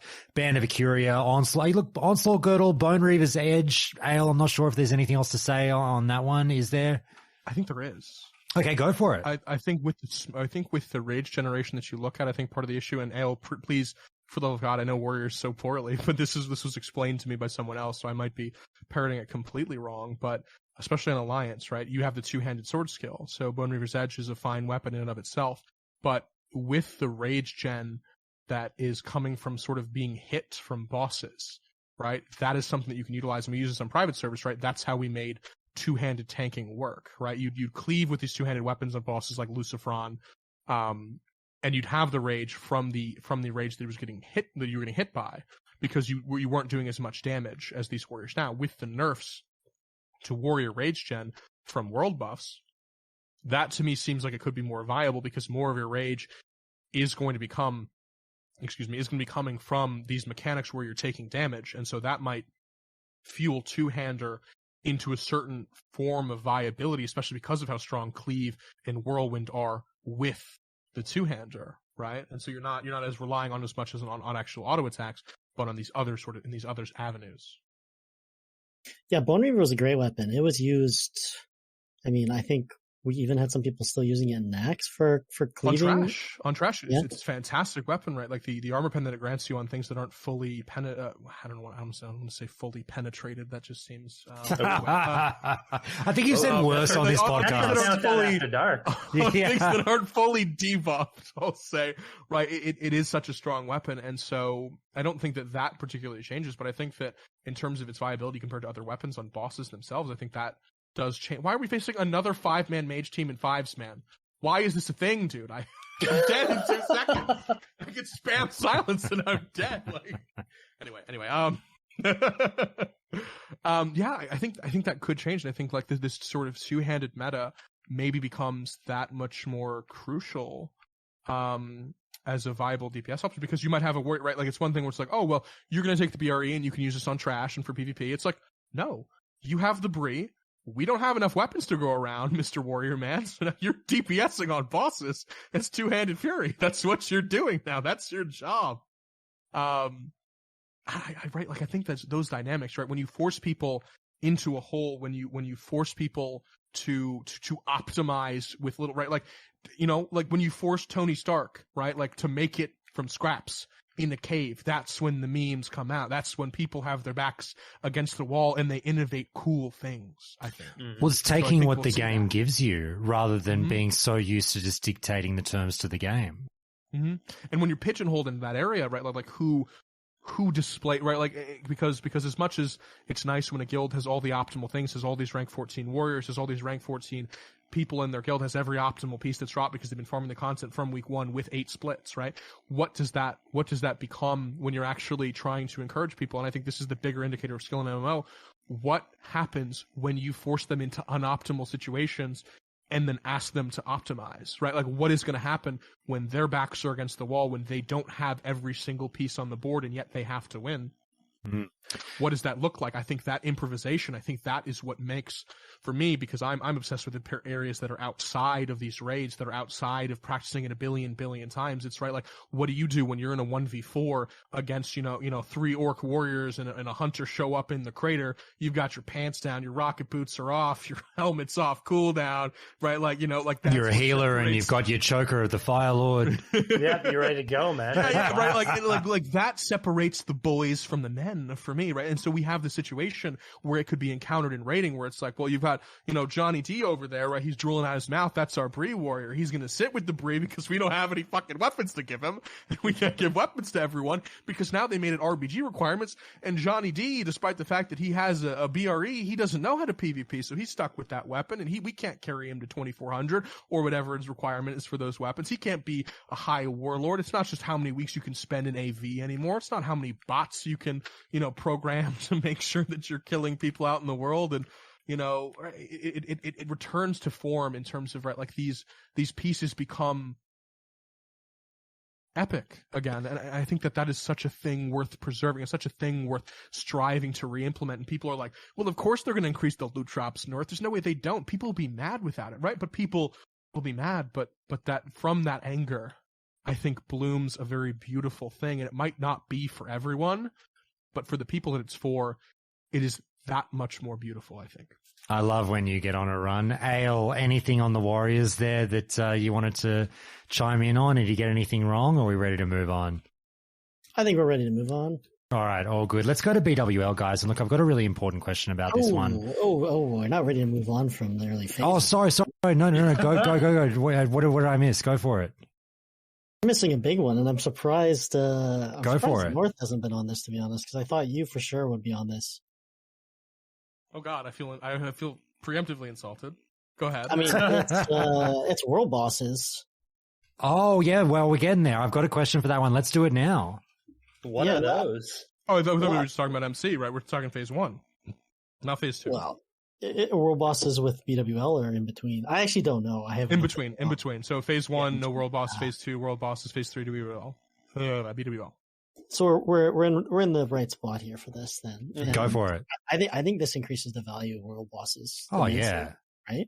Oh yeah, not even immensely, right? I think exponentially, right? Because when you right, like Fang of the Mystics, right? Like, we've already been doing MC for how many months when Fang of the Mystics is it's sort of the Mage Blade equivalent off of Azure Ghost. It's a dagger, right? That becomes, but that's worthless to me, right? Because I want the Mage Blade. It has more stam on it. Technically, it's a worse PvE weapon, but it's got more stam on it. I want it for PvP, and it's essentially equivalent. But now, when your mages don't have enough Mage Blades, that becomes insane, right? Like when the hammer off of Kazakh, right? Like it exists is a second, right? Like it's a second out of raid source of an incredibly powerful weapon, especially for human warriors, right? Like you have an immense amount of power existing in these world bosses where they weren't really that important anymore because you could kind of just farm bosses to make them irrelevant. Well, I've got a question about world bosses that sort of bleeds into BWL and AQs, but I'll ask now as a general question, and it's how you guys feel about resistance gear, because if we go back to a world where we need to care more about resistance gear than we ever did in Classic, and look, I think the care factor about resistance gear in Classic was somewhere between a 1 and 2 out of 10, correct me if I'm wrong, but let's say hypothetically, again, this is a huge if, they actually scale these raids so resistance gear fucking matters like it did back in the day. I mean, you got world bosses dropping nature resist gear. You've got fire resistance gear dropping in MC. That now people will be putting their hands up maybe and saying, you know what? I fucking really want that for BWL. Talk to me about resistances now and how the game changes.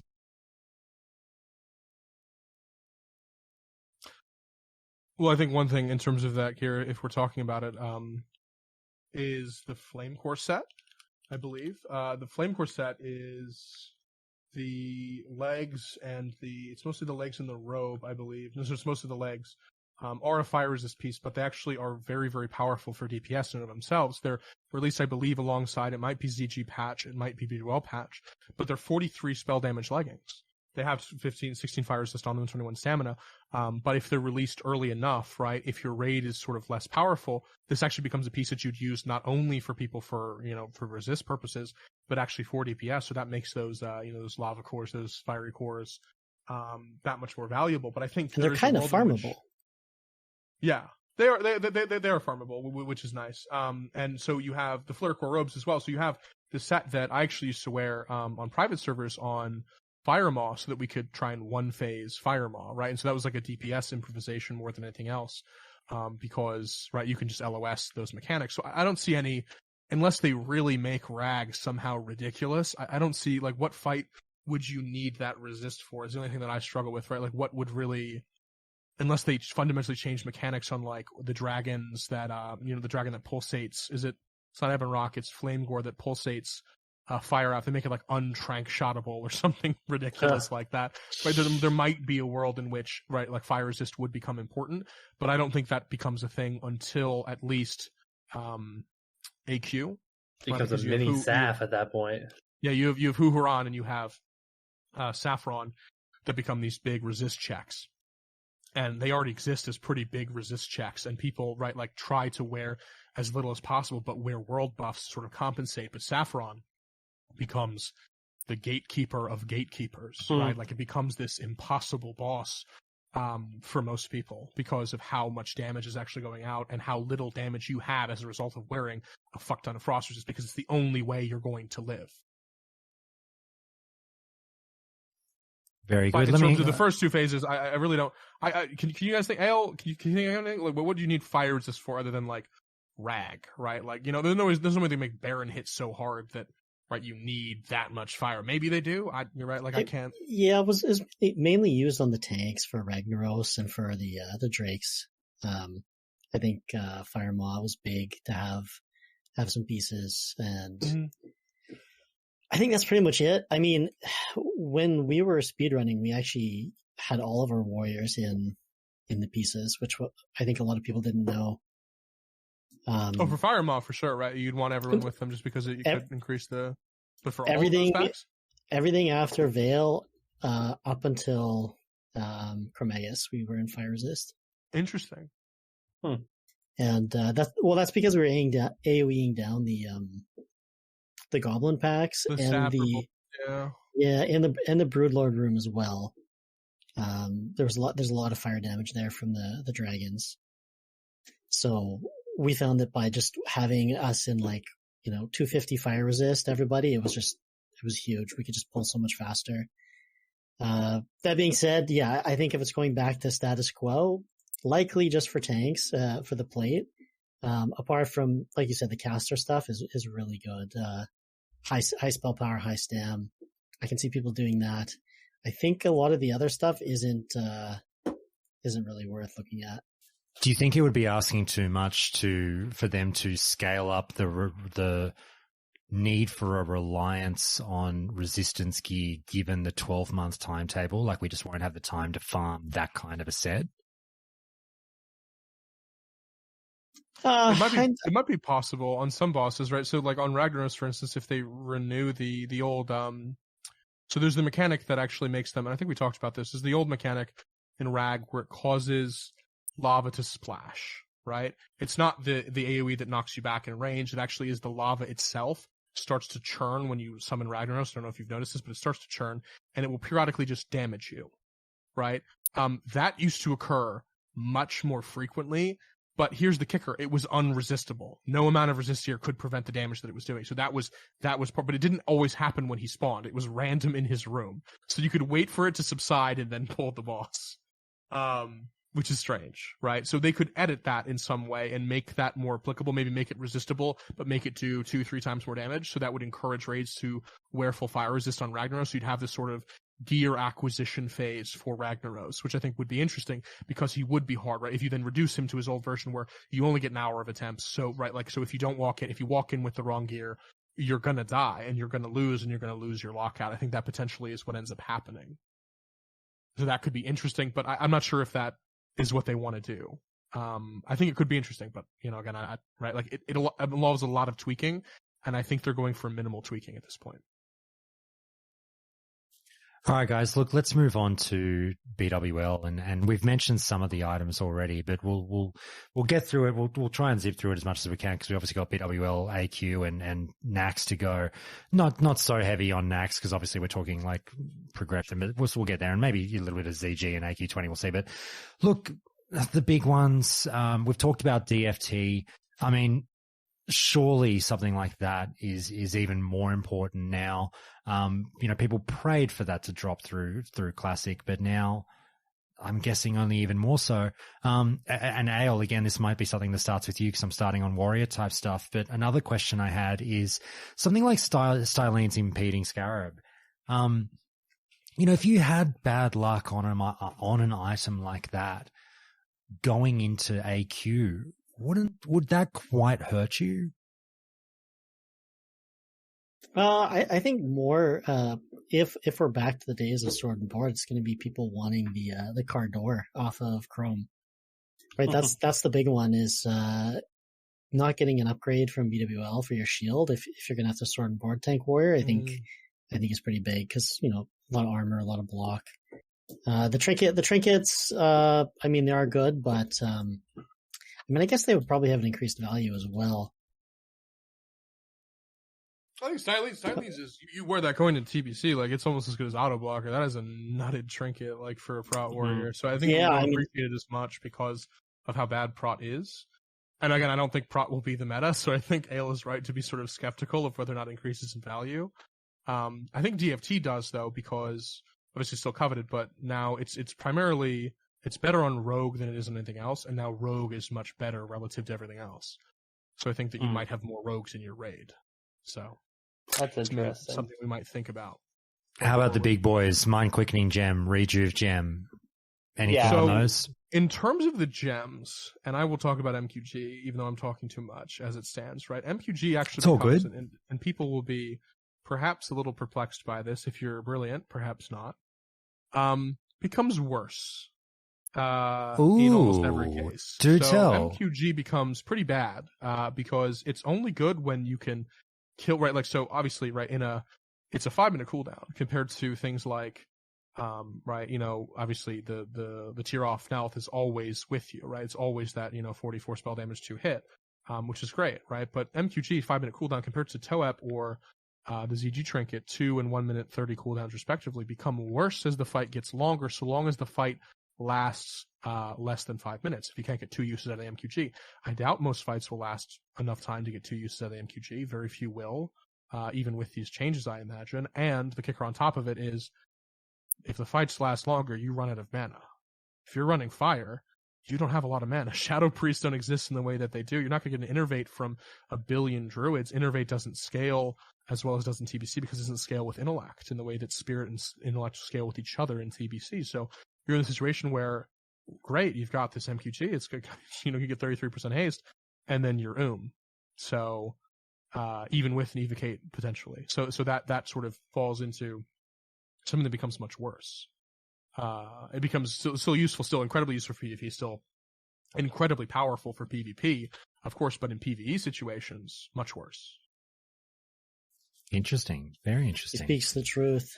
Mm-hmm. Ayle sign. There you go. Ayle signs up. Yeah, there's a lot of like time things, especially with those on-use trinkets, that become much more interesting when fights might be a little longer, but not long enough to get the twice use in. Yeah. And then certain trinkets become, right, even certain trinkets that people never really had to use become come to the forefront. I think one of them, and I think a mechanic that people aren't really appreciating as much, is how much Dark Moon Fair will yes, I was about to say. Dragon card, right? The blue dragon card for long fights is unmatched. Yep. It is such a good trinket. And so you get this blue dragon card coming into play, but you also get things that people don't appreciate. You get the necklace that is very similar to Choker of the Fire Lord, the Orb of the Dark Moon. That Halo base. Depending on yeah. You're right. Then you have an avenue. Then you have an avenue to get this thing that encourages people, right? Like before, it was we'll have this package set together for you for however many thorium widgets, so you can get this for your alt, and so it's not a very coveted item. But when that comes out early, right, it becomes that much more coveted. You have so many more people selling thorium than going out in the world being like, let me farm all this thorium to get these widgets in order to get my necklace or get my alt, my necklace, because there's so much less gear. And so you force these other avenues of gear. God forbid, it might actually encourage people, if they release the dungeon set 2 early enough, maybe they change when they release it, right, in order to encourage people to do that long and wonderful quest chain. I think it's the best quest chain that they ever introduced in vanilla, right? People are going to yell at me because of the Scarab Lord, but no one got to see the Scarab Lord. Very few people, got to see the Scarab Lord in its glory, and it's a great quest chain, but right, that quest chain was the first real epic quest chain that I did, and nothing compared to it for a very long time in World of Warcraft. When I got my first epic piece when I was a little kid, I got my Dark Mantle gloves, and they turned from the blue Shadowcraft into the epic Dark Mantle, and those are things that you can farm every week. And so Dark Mantle is actually such a good set. And so if they introduce it early enough, it becomes really, really good for rogues. The mage set's not that bad. The warrior set as well. So if they release these, say, around ZG, and they might actually replace some gear sets, they might fill some holes in itemization. And, at the very latest, they release it with AQ typically. And so you still do get this avenue for catch up for these people that becomes much more relevant, and not, this is a dumb gold sink for RPers. No, it becomes much more prevalent, especially if they push it up. And so you have these interesting things that they can do, because for a lot of people that quest was very prominent for them, and that quest was very cool because it let them catch up. And now it actually does let them catch up. It's not just essentially flavor, right? Yeah, and to go off of that and to talk about like the rejuve gem, right? Because we were talking about the gems and all this, and it is interesting because obviously rejuve gem will still be highly coveted. It is not. I'll say this: I don't know paladins that well, so excuse me if I'm not speaking well for paladin healers, but rejuve gem is like one of the best healing trinkets in the entire game. You won't replace it until, I don't think even with the Nax healing trinkets, it's like there's one trinket that's best, that's fine, but like the other Nax healing trinkets, it's like, well, maybe they're on use, so it sort of depends. Rejuve gem is just phenomenal. It's just the stats it gives you, they're consistent and they're great. But Dark Moon Fair card is one that does make, like as North pointed out, when fights get longer, Dark Moon Fair, the blue dragon, the dragon card comes in much better. If you're not that familiar with mechanics, 2% chance of giving you 100% mana regen, basically, which basically, or when you're casting. So especially since most healers, if you're like, a lot of times you're casting most of the time, you might cancel your cast, but you're casting most of the time. It's an innervate is what it is. You just get a free innervate. It's phenomenal. And in longer fights, it is so, as North said, it is unbelievably good. But like, because I had one and I rolled with most of Classic because it's very good. But most of the fights I actually didn't wear it because bosses would get down in a minute or so, and in like a 2-minute fight, a Darkmoon Fair card, given how much you cast and all that stuff, it might proc once and in a 2 to 3 minute fight, which is good. Like it's definitely not bad, but it's also RNG, so it might not proc at all, and then you just had basically a wasted trinket spot. So usually you just roll with something that was a little bit more consistent and it's fine and it didn't really matter. But on longer fights, like Saffron is a great example. Much more of our healers rolled with it because it's so good. Pretty much over the course of that fight, you're almost guaranteed to get at least 2. One time we had our druid who had it. I checked the logs and they had it proc 5 times. They just had infinite mana for that fight. And so, like, yeah, as Noah said, that sort of a thing. These things that are better over longer fights that would have been overlooked in Classic because almost all the boss fights are going to be down in a minute or 2 tops. If it's even a little bit longer, these other items might become more valuable. Very good. Well, and I think actually one thing that I didn't mention that I would be remiss to mention actually is the 3 set on the 3 set, and I'm not actually sure exactly how it works because no one uses it right now. The 3 set on Netherwind. Netherwind pieces by themselves are pretty good for PvE. I don't know if they end up, I forget, if they were, because I didn't really go that hard in phase 2, and then I came back and, later phases PvEing again, and so they were largely irrelevant. But even switching them out for the best piece in that slot is not that out of question. Because you want to do that in AoE fights, the 5 set gives you a radius increase for your AoE abilities. But the 3 set, I think, is something people would consider for single target because it's a reduction in threat on the major nukes, right? On Arcane Missiles, Fireball, Frostbolt, and Scorch. And so it could be reaching a situation where if that, the way that it works in terms of Ignite, I believe, was actually when you had reduced threat on the application, if you had like a threat trinket, like a fetish or an Eye of Diminution, the Ignite that it carried did substantially less threat. And so if you're running a bunch of mages and you can roll these Ignites, the difficulty is going to be trying to keep it on the warrior tank that has so much less threat gem, right? And so you can stack mages to get over the curve of, hey, we have less crit, well, we have more mages, it's fine. But you can't get over the curve of that tank problem. So I think Netherwind 3 sets, particularly, I believe it could be the gloves you'd want to wear, the pants, and gloves, pants, maybe boots, maybe not, I'm not sure. But it's gloves, pants, something else. And that would give you a reduction in threat. And I think that would be something that people will covet a little bit more than they might have previously. Found an item that might have been better suited to your argument from before, Tim, about the Choker of the Fire Lord, which is now Healer Prio, thanks to this podcast. When it very well might have always been the case that this was, Healer Prio anyway. But when we do talk about Lockermere, with the 12-month window, so it was always Healer Prio. But with the 12-month window, like, we're kind of looking at a situation where, I know they don't drop all the time. You'd have guilds that are basically like, no DPS player is ever getting this. It's just forget about it. Do you know what I mean? Yeah, and that's, for some of those items, like Lockermere was in our guild was already like, it was Shaman Prio, pretty much. And it's because like priests, we get benediction, and that's just really good. So we just don't get healing weapons until AQ, which is fine, unless you get crazy lucky drops. But yeah, no, there are definitely going to be some things that are, or if they're already on the line of maybe you prio healers, there's depending on the specific item, there's a good chance those will go more prio to healer. It will be interesting because overall, with longer fights, the biggest concern with, like, first off, obviously, like we've talked about with HOTS, with increasing that, druids become more viable. So that'll be interesting, and people might want more druids anyways for more innervates. So maybe that's a thing. And it'll be also interesting to see if there might be an adjustment to how healers are brought, to what the composition is, things like that. I'd imagine for top-end guilds, it probably won't change that much, but for more casual guilds, it really might. Ayle, I've got two last questions on BWL. Ayle, I'll throw this one to you, and it's only because none of you guys play hunters.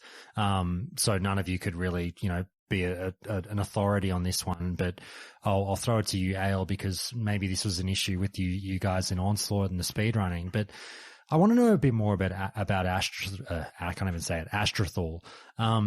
Because this is the kind of thing that so many guilds are convinced this item basically doesn't exist. It's not an overly rare drop, but some people, a lot of people seem to have bad luck.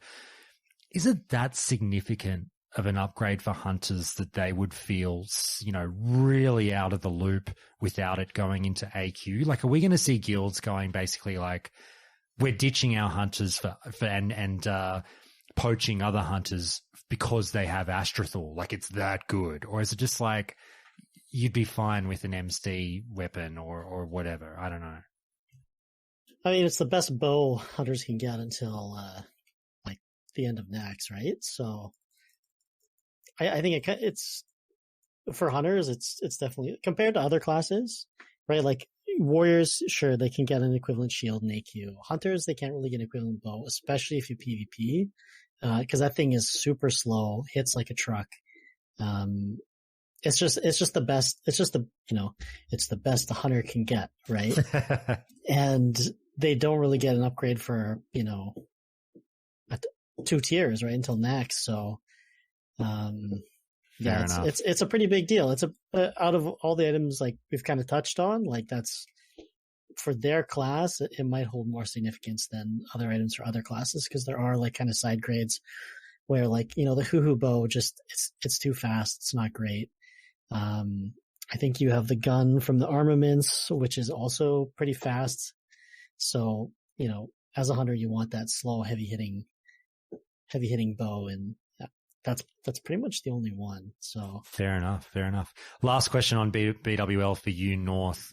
Look, I stare at Neltharian's tier, and we all know it's highly coveted. We've mentioned it very briefly already, but I want to throw something outrageous out there for you.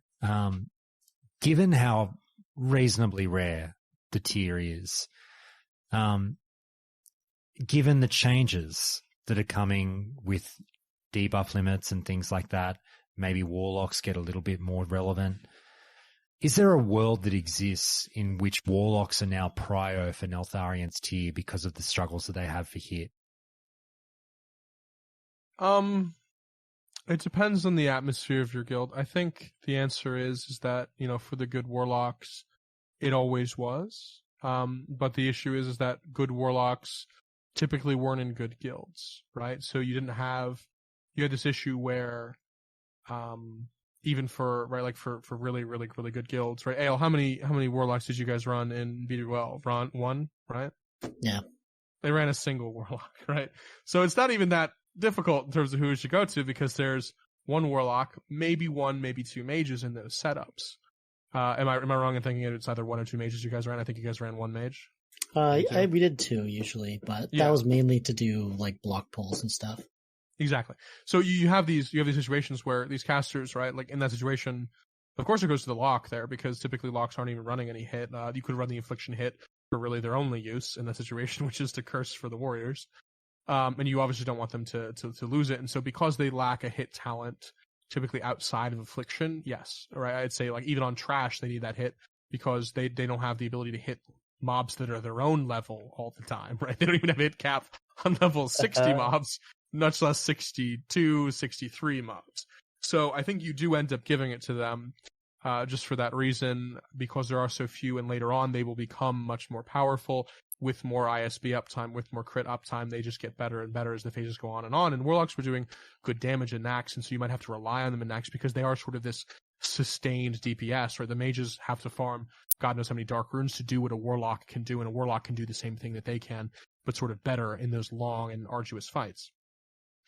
If you want to hear something truly aberrant, that I'm sure will just make people's skin crawl, we gave one to a resto druid, and I'm sure you know why. My man, for the fairy fire. No, it's an important thing to consider in that atmosphere, right? So I think that it's potentially, right, like you have to think about its long-term effects, right? Are Warlocks that effective when it's first introduced? No. So you might see Warlocks not prioritized it prior to ZG. And I think that's fair because the Mage will always be using, right, up until they kill Kel'Thuzad, right, the Mage will be using Tyr the entire time. They won't swap off Tyr, right? Like they'll wear Tyr plus something else. In some very specific situations, they won't wear the Tyr. But generally speaking, they're going to be wearing the Tyr for almost everything. It's the same with Warlock, and given that Mages generally do more damage, right, you know, and they're not hit capped really until AQ anyway, you can give it to them and not really worry. And they don't even really hit cap that easily in AQ. It's mostly in Nax that they're just over hit cap pretty excessively. So yeah, I think ultimately, eventually, like the curve swings towards Warlocks. It depends on what your priority is. If you're running a heavy Warlock guild, certainly, because you then have the Shadow Priest with them. It does amplify them. You want their, you know, improved Shadow Bolt to be up. And in order for that to happen, they have to crit. In order to crit, they have to hit, right? So, I think that does come down to it, but we might see some weird things, right? We might see some Affliction Warlocks, right? If things do shake out. And in that case, well, you wouldn't give them the Nelth Tier, right? Because the Nelth Tier doesn't become as good for them. They want snapshotting trinkets. Ideally, they want a toe up and they want a ZG trinket because you can snapshot your buffs and then get as much damage from those as possible. I don't think Affliction will end up being the meta, but what if it is, right? Like, what if we just have underestimated the amount of damage? I haven't done the math. It could end up being really, really good. And so that could end up being the case. But even in that case, you probably still want a Shadow Bolt because you have Nightfall if you're Deep Affliction, right? So, you know, hit becomes less viable because most of what you're doing is not Shadow Bolting, but then it's still viable because you still need to make up the extra 6% you're missing. And that's the best piece for hit, really. So you still want that even as Affliction. It's just less of a priority because you can actually hit the mobs now. Like you're not missing on level 60 mobs. Yep. All right, guys, look, let's move on to AQ. If everyone's happy to leave it there with BWL, let me know if I left something. Ayle, I have left something. No, Tim? Yep, go for it. Yeah, just real quick, I wanted to mention on tier distribution specifically, I do think one change we'll probably see is we'll see more focusing on getting people their tier bonuses rather than splitting up tiers to, like, you know, because a lot of times it's like, oh, you know, this person gets a piece and this person gets a piece, and it's done to make sure everyone's getting some loot. But like again, thinking particularly with the priest, 8 of 8 is so good, and particularly now it's going to be even better. Like, it's probably the case that in a lot of guilds there's going to be one priest who's going to get every piece of tier gear until they get 8 of 8. And then, like, the second person, they're going to get every piece until they get 8 of 8. Do you think that's true? Well, yeah, no, I actually the 3-piece. Yeah, I actually really want to talk about this because with the time period, like, I really want to take into account the different attitudes of people raiding here, where they're not getting as much gear. They might be a little bit easier to piss off.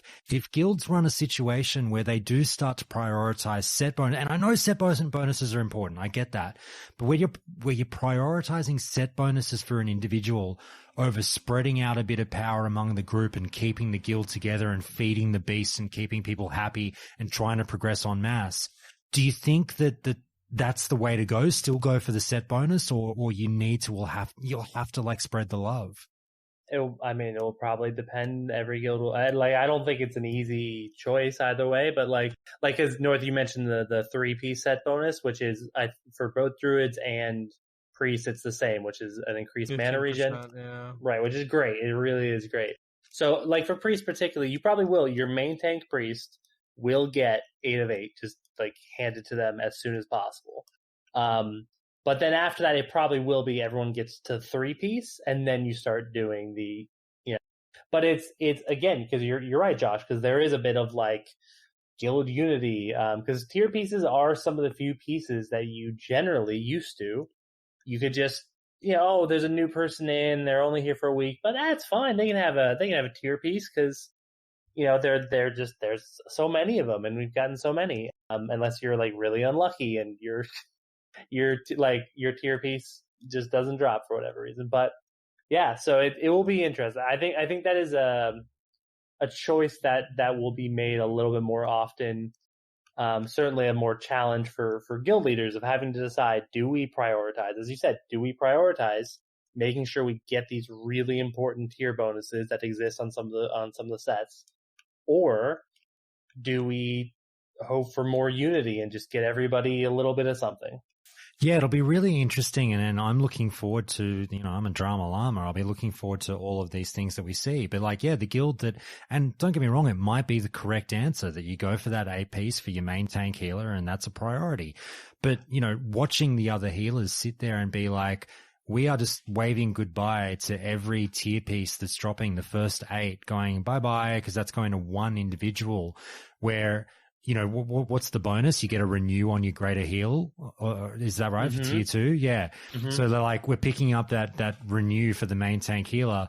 But if we'd spread the love and we, the other people, maybe one other person healing the main tank, I don't know, would have been able to help out. It'll just be interesting to see the dynamics and the disgruntlement that might come from arguments about that. And I'm all here for it, so it'll be great. Especially when tier is sort of like the most abundant loot that you really can access, right? Like I think it's the tool that you want to be spreading out. And if that healer has already gotten, right, like if it's the main healer and they've gotten a caught band, right, and like maybe God knows why they have a fucking Choker of the Fire Lord and they shouldn't, right? Like you have these situations in which, right, like they all get this, and then you're like, oh well, for the good of the raid, this should go to a specific player, right? Like for the good of the raid, right? Like and you right, like you hold your hand to your head and you salute the raid and right, like and you march in line and everything's hunky dory, except literally 0 guilds are that way. I've never met a single guild that has ever done loot effectively, because they don't exist, because people are greedy and stupid, right? Like that's just the way that people are, right? And like, mistakes. That should be. It's their 15 a month, man. They want the shiny fucking purple thing. Like that's theirs, right? Like it's their 15 a month, and they want to play with people who will give them the thing that makes the dopamine button go, yeah, I got the loot, right? Like that's just how people are, and sometimes it's unfortunate, right? Like we have one of our best players in my guild right now in TBC is a druid, and he is an off tank, and like he fills a very, very important role, and he really wants the belt from Vash, but he's a druid. Expertise is not that good on druids unless they're main tanking, right? Or right, because he's a cat, and so he doesn't get his attacks parried because he's not in front of the boss most of the time, and it's not that important for a cat to have expertise. It's good, but it's not as important as it on a rep paladin or a fury warrior or a rogue, or even an enhancement shaman. But he's one of our longest, and most loyal players. So we're stuck in a pickle, right? So we give him other things when he really, really wants this piece, right? But now he's dragging his feet. He's moping around. He's doing less heroics for the guild because he knows that we might not give it to him. He's dragging his feet now, right? Is that really his fault for wanting cool things, for doing things for the guild for as long as he's done? Or is it his fault for not wanting to do what's optimal at all times? And I think the answer is that you're never going to find a guild that wants to do always what's optimal. Even if they say that, they're never going to want to do always what's optimal, because at some point their own desires for right, like individual fun, right, at some point start to kick in, and they want the purple, even if every business says it should go to another class first. Optimal is not always fun, right? Yeah. 100%, yeah. It will be. Yeah, we learned that in WoW Classic overall. We really did, right? And I think it's such a shame, right? Like even I, right, like for a long time, right, like people, because of my sort of crazy demeanor, a lot of times I was kept out of leadership decisions in a lot of guilds that I was in, even though I was like, hey, listen, I have these loot sheets and we can do loot like this and it'll be so much better and it'll be perfect and it'll be amazing. Just let me do it. And they were like, well, North, you don't know what you're talking about. You haven't been a leader in a guild, like in a classic environment. You don't know. And I was like, well, that's bullshit. I have on private servers, but they're like, well, you just don't know, right? Like this is bullshit. My mom says I'd be a great guild leader. She tells me I'm beautiful every day, right? No, but like that. And so I started my own guild on Grobulus, right? And, I had like a transparent loot system where I was like, hey, listen, you can look at the loot sheet, right? Like you can look at the loot sheet. It's there. It says where every piece is going to go next trade, but then that discourages people. And so like I've adjusted my thinking on it, right? Like I don't think absolute transparency, even though that's something that I would want, it's not something that everyone would want, because that discourages some people, because some people for some reason are deluded into thinking that they're going to get things that they're obviously not going to get, and they prefer the blue pill. They prefer the delusion instead of the ability to work hard and then say, hey, look, I've done these things for the guild. I've done this. I do so much damage. I deserve this piece. I know it's going somewhere else, but I think that I'm going to make a case here that you should give it to me. And I have always been rewarded with that, right? When I was in college and when I was a biology major, right?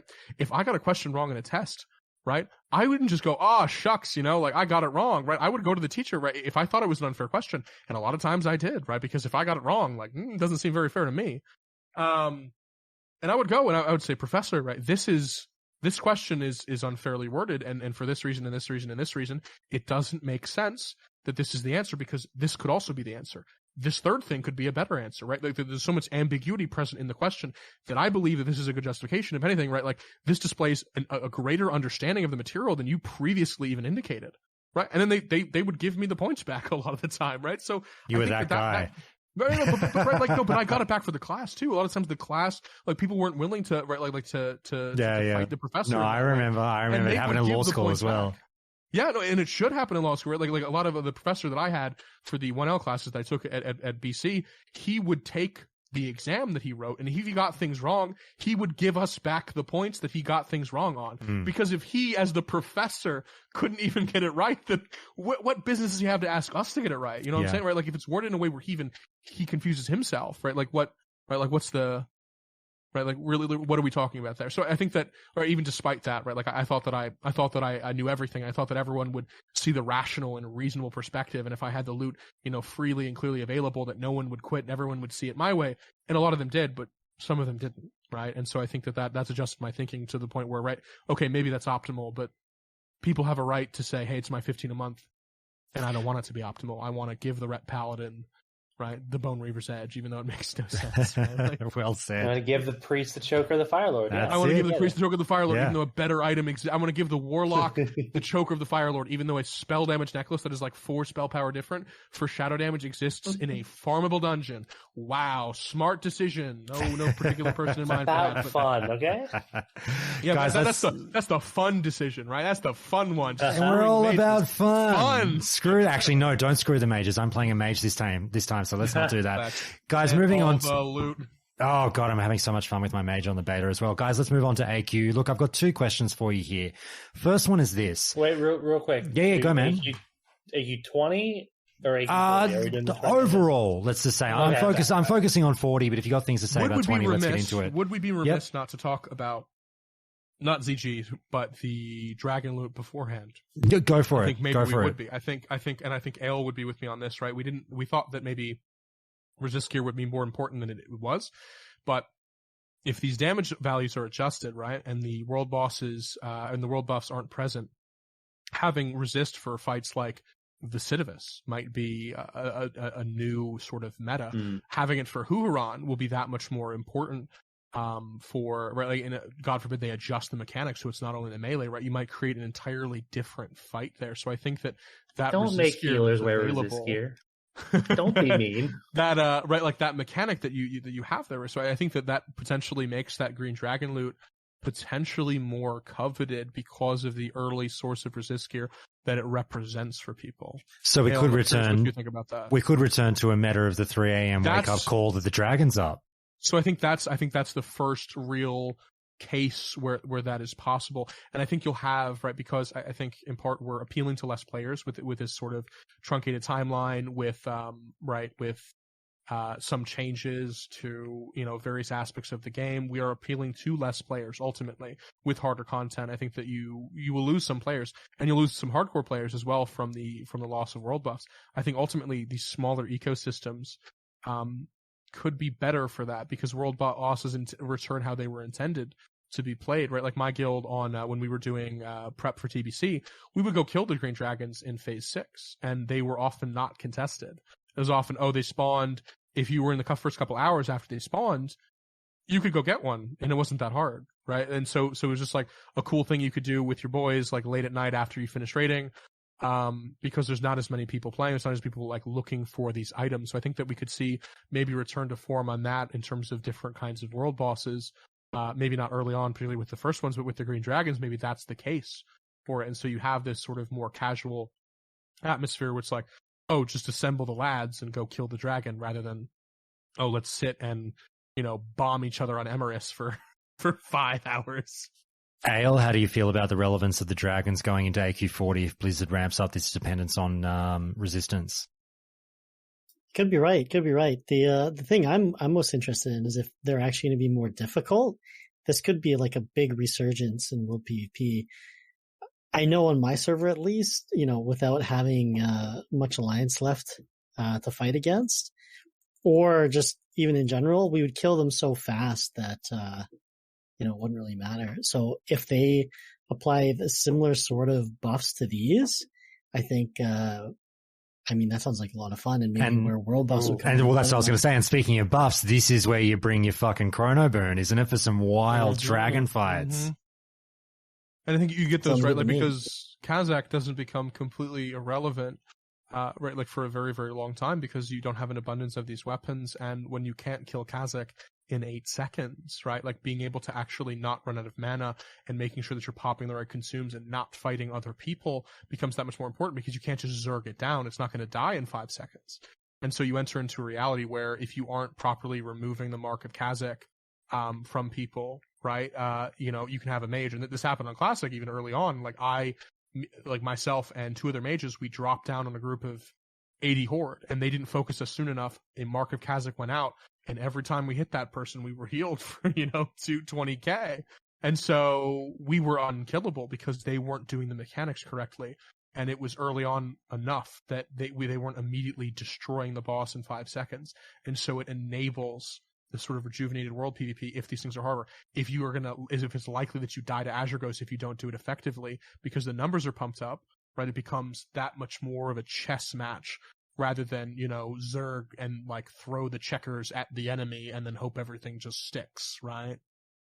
So. All right, guys, AQ, and let's bring in 20 and 40, whatever, we need to talk about. Mm-hmm. My first question is this, and again, please entertain me as a bit of a gearing noob here, but like, I look at things like Ring of Swarming Thoughts, Staff of the Karaji Prophets, Robes of the Battle Guard, Shackles of the Unscarred from Assyrian in AQ20. Talking about spell penetration in Classic, or, what we deem to be spell penetration when you lower the magical resistance of the target. Is there a world where this is now something that coming into this phase, guilds go, let's lean on this thing? Not unless there's changes to boss resistances, then they would have to really shake things up in a way that just like gives a giant finger to the casters in a very major way. I don't imagine increasing resistances and not armor values. Yeah, if they did both, it would be interesting because you would encourage different ways of getting it off. So I think that could be cool if they did both. So you'd have armor pen sort of, right, like sort of annihilator meta being more interesting. But that's still the best thing to do, isn't it? Forgive me if I'm wrong. Onslaught was really big on annihilator for swing, I believe.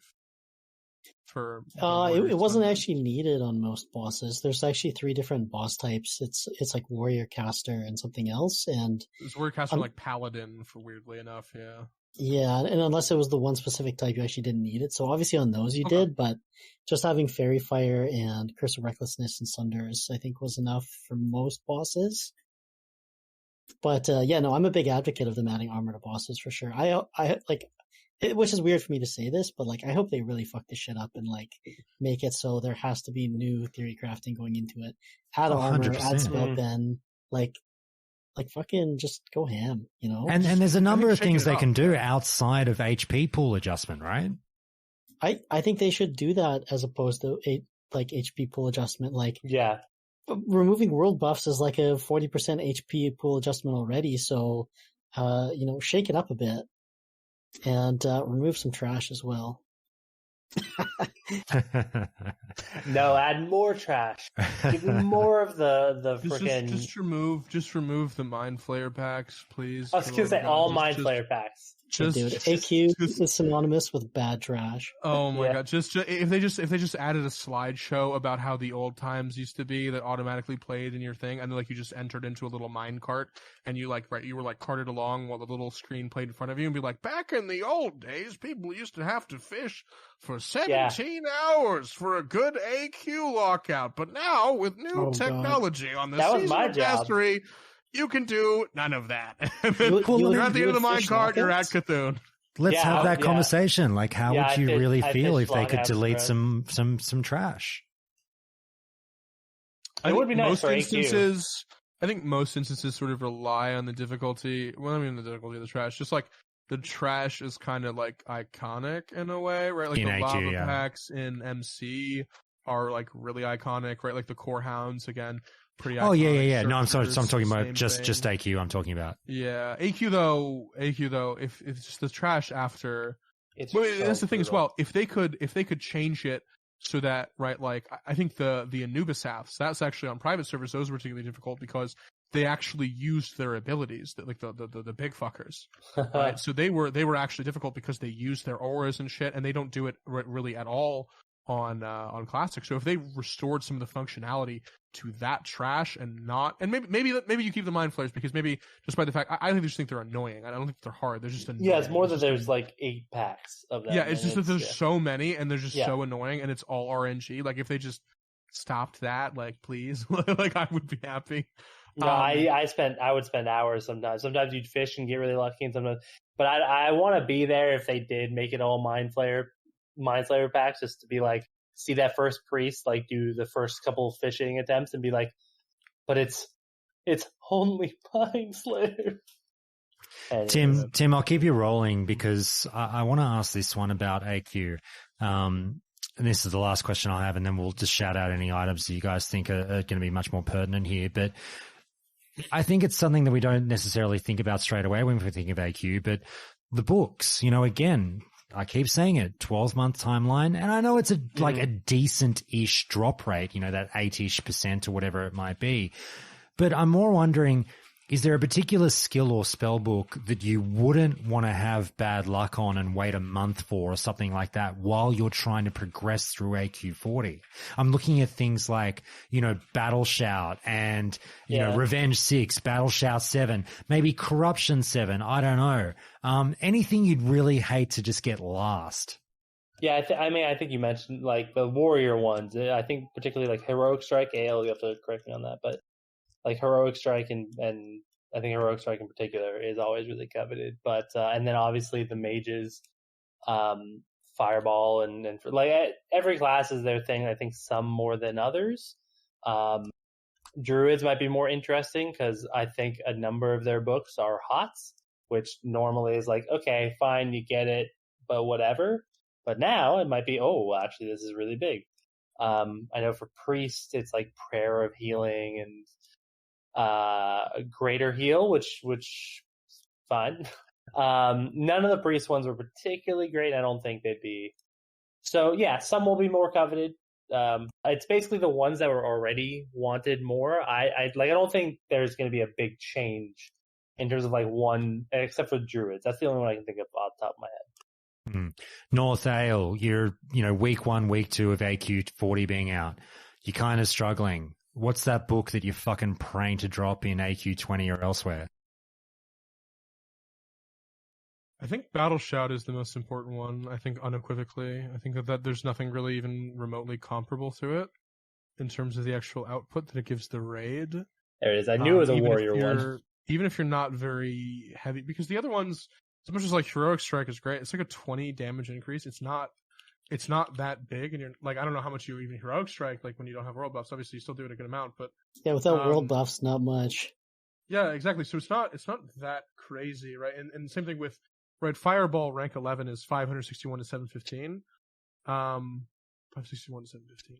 Right, the Fireball rank 12 is like 30 damage on the top end and like 45 on the high end. So it's, right, it's a good amount, but it's, right, like that over 3 seconds is ultimately like 10 DPS, right? Like on average. So having that all your mages obviously is a big deal, but I think I really don't, I think those books are pretty overstated. I don't think they matter. For sure, Blessing of Might is pretty good. I don't know how that much would be. I Didn't realize that there was a Blessing of Might. So like Blessing of Might and Battle Shout are both insane for the amount of like the bonuses that they give, right? But like to the to people reliably and like very like sort of aggressively.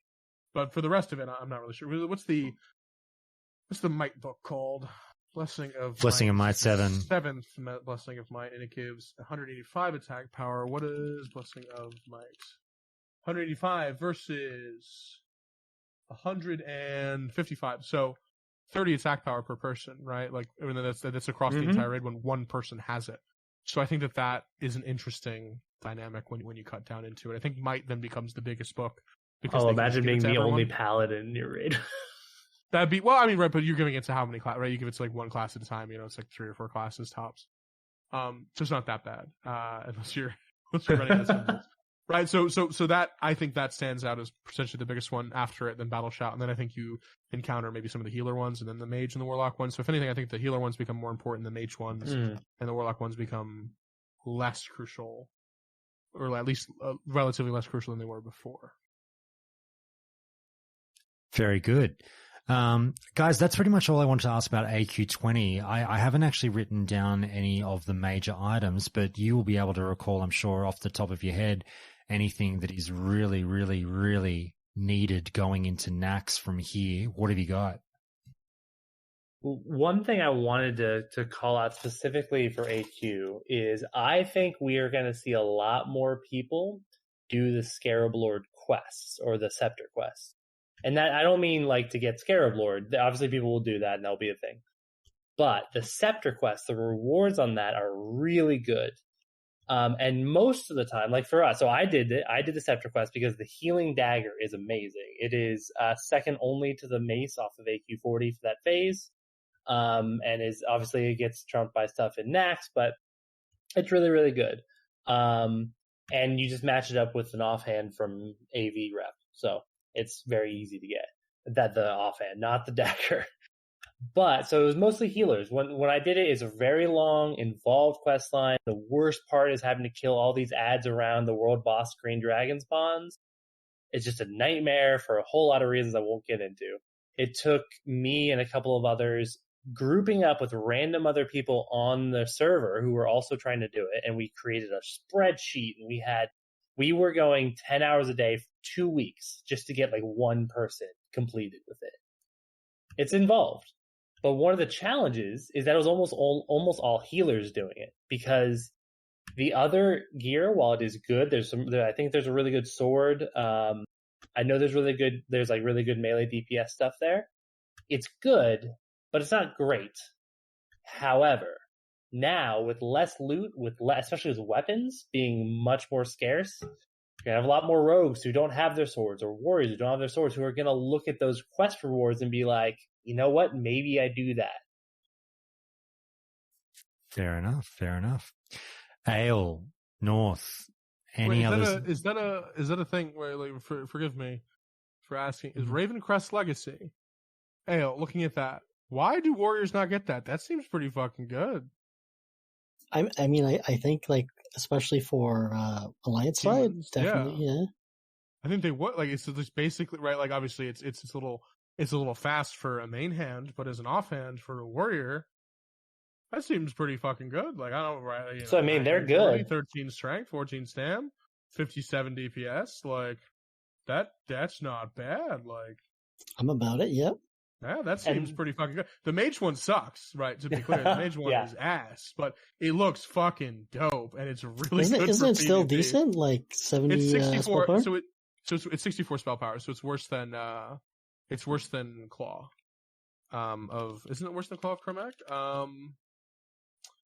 Yeah, but it's about the same as Claw of Chromagus, right? And it's a little worse because it doesn't have mana for 5 and has less intellect, so for PvE purposes it's worse. It has 17 stamina on it, and it looks like a CTS with a fire enchant on it, so it looks dope, right? It's so sick looking. Well, that's what's so cool about it, is that, like, in a world of loot scarcity, right? This is a guaranteed, if you complete it, you get it. So what's going to be so interesting is if more people are doing it, you're going to have more competition, especially on PvP servers. Like I said, a good portion of that long quest chain is out in the world. You have to fight multiple world bosses. There's the end thing for the green shard. That is an actually very cool thing if anybody's not done it, where you have to fight Aranicus, if you remember his shade. You have to fight Aranicus in Moonglade in a kind of crazy, very buggy fight. But there's going to be a lot more people doing it. Like, if there are more people doing it, you're going to have some ridiculous PvP in Moonglade, for example. So that will be very fun, I think. Quick tangent, guys. Reputation, because I'm just thinking of this now that we're talking about AQ. Reputation overall. With the 12 months, does this have to be adjusted, or, like we sort of talked about with some other things, not necessarily? Well, when it comes down to it, what reputations are particularly important? I guess there's Cenarian Circle in AQ, right, which is really important for Earthstrike, right? That's the thing that stands out to me as perhaps the most. Is it called Earthstrike? That's the trinket. That's important, right? Yes.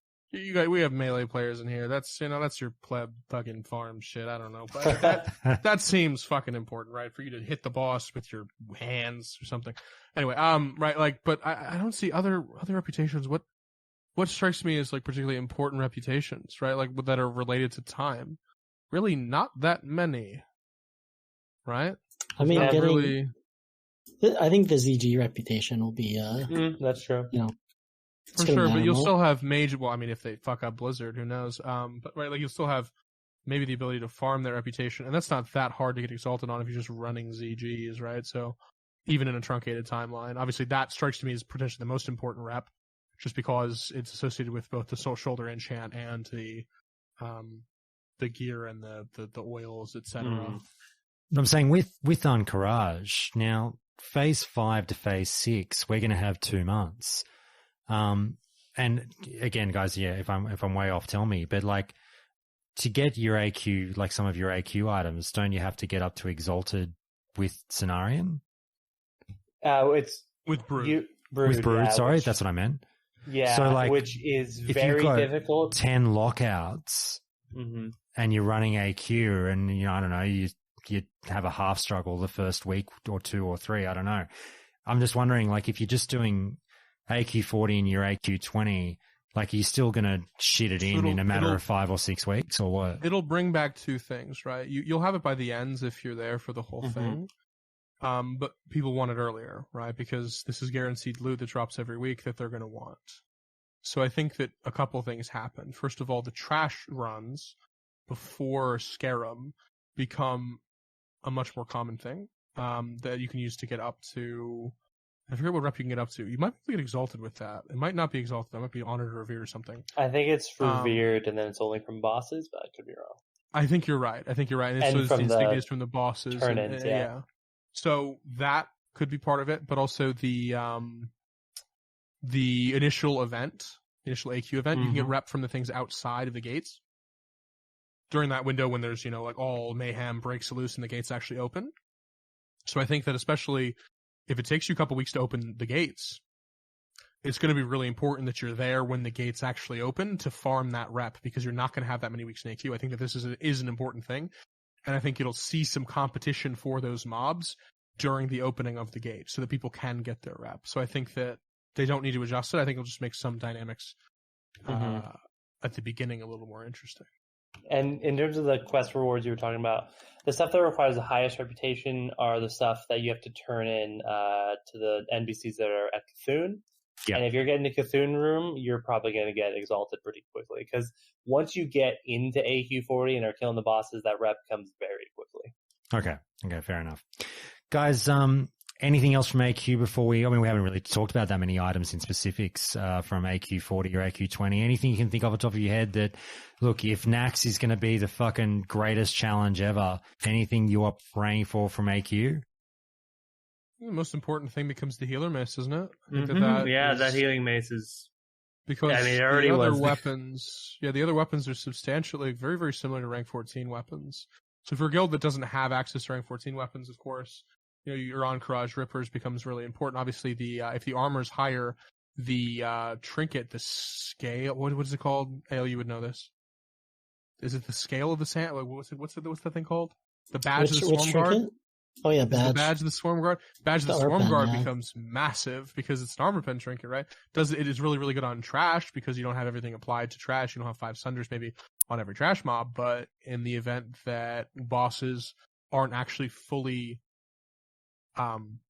again penetrated by armor, then you run into a situation in which that trinket becomes really, really good. So we could see some interesting dynamics there. Obviously all the spell pen items would be immensely useful if that dynamic has changed vis-a-vis spell pen. Right, but I think it comes down to Cthulhu loot. I think it comes down to Cthulhu loot and badge and Ripper. Everything else is not substantially that much different, right? Like the main weapon is nice, but it doesn't really matter that much. Obviously you do have to get your Cenarian Expedition rep, not expedition, but Cenarian Circle Rep for the AQ20 pieces. So that might be something that people have a little more of a focus on. And so you can do the quests for it, but obviously you can just do AQ24 because those pieces might, again, become more coveted because they are guaranteed drops. Yeah, the healing mace from AQ20 is pretty good. Well, they're not, They're not guaranteed, but like they're very common. So excuse me, let me correct myself. They're not guaranteed, but they're very common. So getting that healing mace is a really, really good replacement for a Locomere. It's slightly better, I believe, than a Locomere for healing. So right, you get these dynamics where maybe, right, like you probably don't at all prioritize the priests for a Locomere. They have benediction. They're sitting with the benediction. The shamans, you would, maybe the paladins, the druids get that mace, and then you make all of your priests. They go get that mace, and then maybe you give them the healing mace. Maybe you give it to someone else, or maybe you give the 8 of 8 priest that you have. Maybe you have multiple of them. Maybe you give those the Cthulhu mace, and then other people get different items. It really would depend. Maybe the druid gets it because of how valuable hots are. It could. Yes, I was gonna say honestly, the healing mace would probably not go prio to a priest if they have benediction, because it would be because the healing weapons that are available for non-priests are pretty scarce. Like they're rare drops and they're difficult to get, and yeah, it can be really tough. So there's a really good chance that like a druid or a shaman, or I don't know about paladins, still doesn't have a Locomere, right? And so they're giving for sure. Yeah. I think we only had one by the time we rolled into AQ40 and killed Cthulhu. So yeah. So you have these dynamics again where people will cherish their loot, right? Like you get that Mage Blade, you're probably not getting Staff of the Shadow Flame, right? That's not going to happen for you. That's not going to go your way. If you get a Mage Blade, right, you're not going to get a Claw of Chromagus. It might be that you get a Vicitivus weapon, but it might be that you're stuck with that Mage Blade for the entirety of the game, barring replacements from quests, right? So I think that, right, because it might be that your Caster Core doesn't even have Mage Blades going in, and so you're using the dagger of it's not Veiled Shadows, you use the AQ20 weapons, right? So you might end up using these weapons from AQ20 that you otherwise wouldn't on your casters that don't have the gear, or if there is this significant attrition, right? Like if these things do change in ways that we don't expect, it could be that, right, like the ornate hilt from the AQ20, that becomes that much more important because for instance, for Warlock, right, it's a 60 damage weapon, right? For Mage, it's 40 damage, 1 hit rating. So that becomes that much more significant than it otherwise would have been just to have a free weapon on your Warlocks, and so you have to farm more reps, so you have more people in Cenarian Circle doing those reputation quests. Everyone is doing more dungeons per capita because you need these things to succeed, right? The optimization begs you to actually play the game instead of raid lock. Guys, I'll move us on. We're very much so on the home stretch. You've been so good, and we've been here for quite some time now, and you're absolutely killing it. But look, we very, very briefly mentioned before, and we already talked about the ZG trinket, the caster trinket, which I think, is obviously an important one. But Ayle, I'll throw it to you and just say, look, in terms of ZG, we've kind of jumped the gun from timing wise, but is there anything there that you can think of that, again, if you were moving on and the game was hard, would become particularly more significant? I mean, I'm sitting here looking at Hakar's loot table, and I'm not 100% certain. I mean, I'm looking at, like the twin blades of Hakari, with the sword set bonus and everything. But again, I don't know if Fury tanking is going to be a big thing. I mean, Fury tanks wouldn't even wear that, would they? I don't know. You'd have to tell me. What do you think of ZG? I mean, definitely a lot of ZG epics are going to be big fill-ins if loot is scarce. It should be easier for people to do 20 mans. You can run multiple lockouts a week. Obviously, the trinkets are insane. Dual wielding those swords is good, both for sword rogues and for Fury warriors. I believe it does give sword skill as well. Other really big pieces like the caster sword is like decent.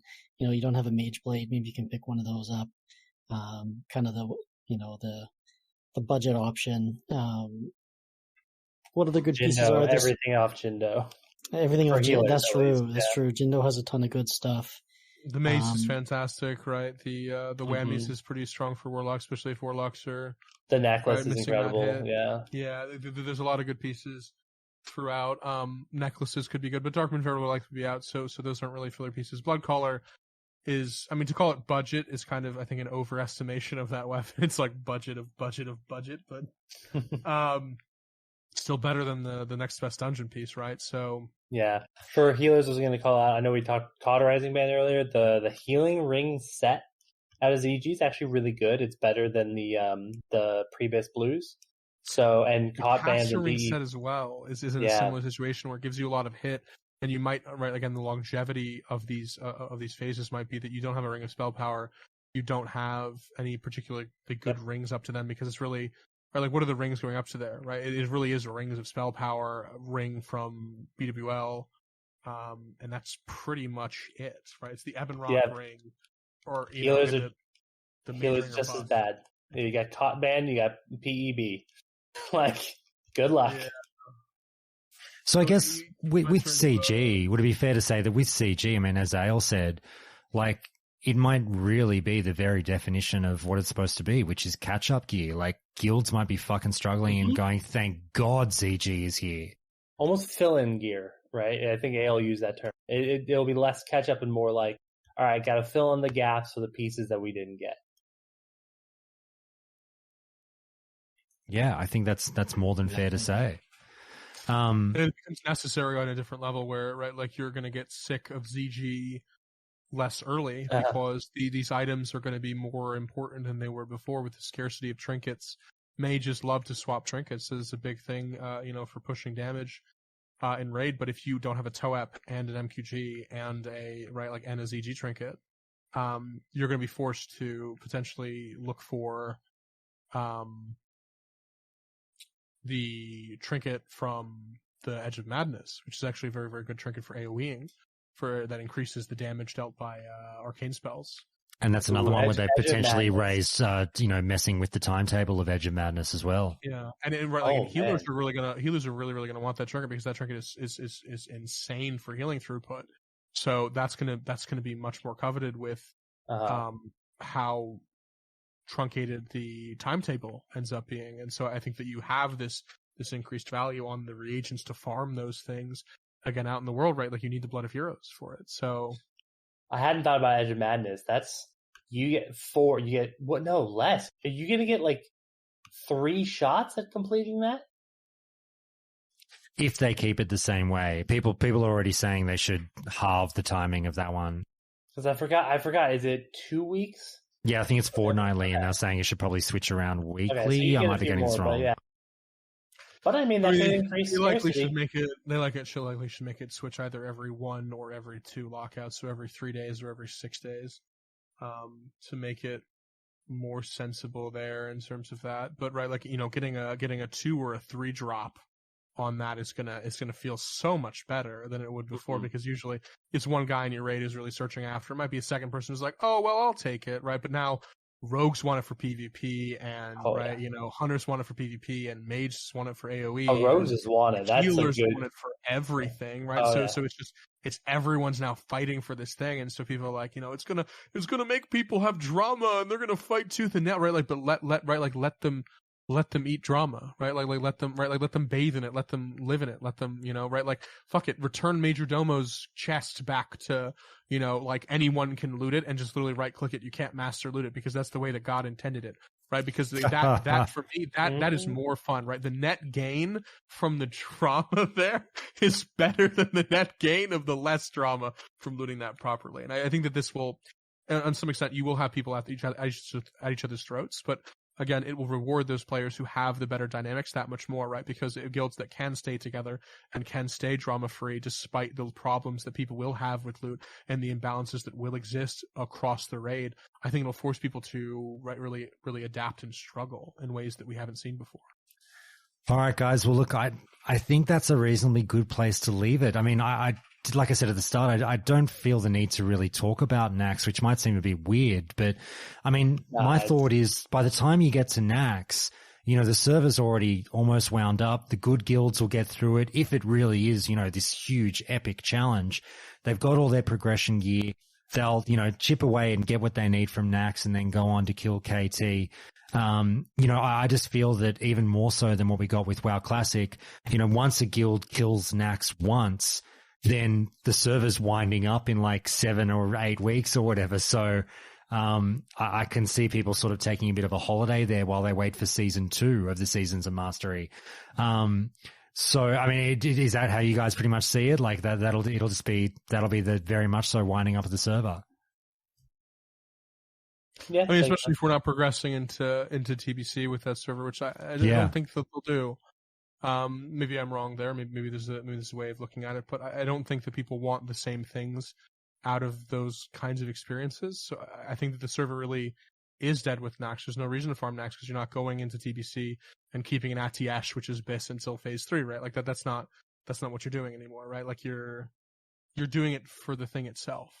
Without Naxx for the bride, right? Like, we'll see if they do that. Its ephemerality is sort of like baked into the nature of the thing. So I think that as a result, Naxx will really it'll be like private servers where when Naxx comes, the server is dead.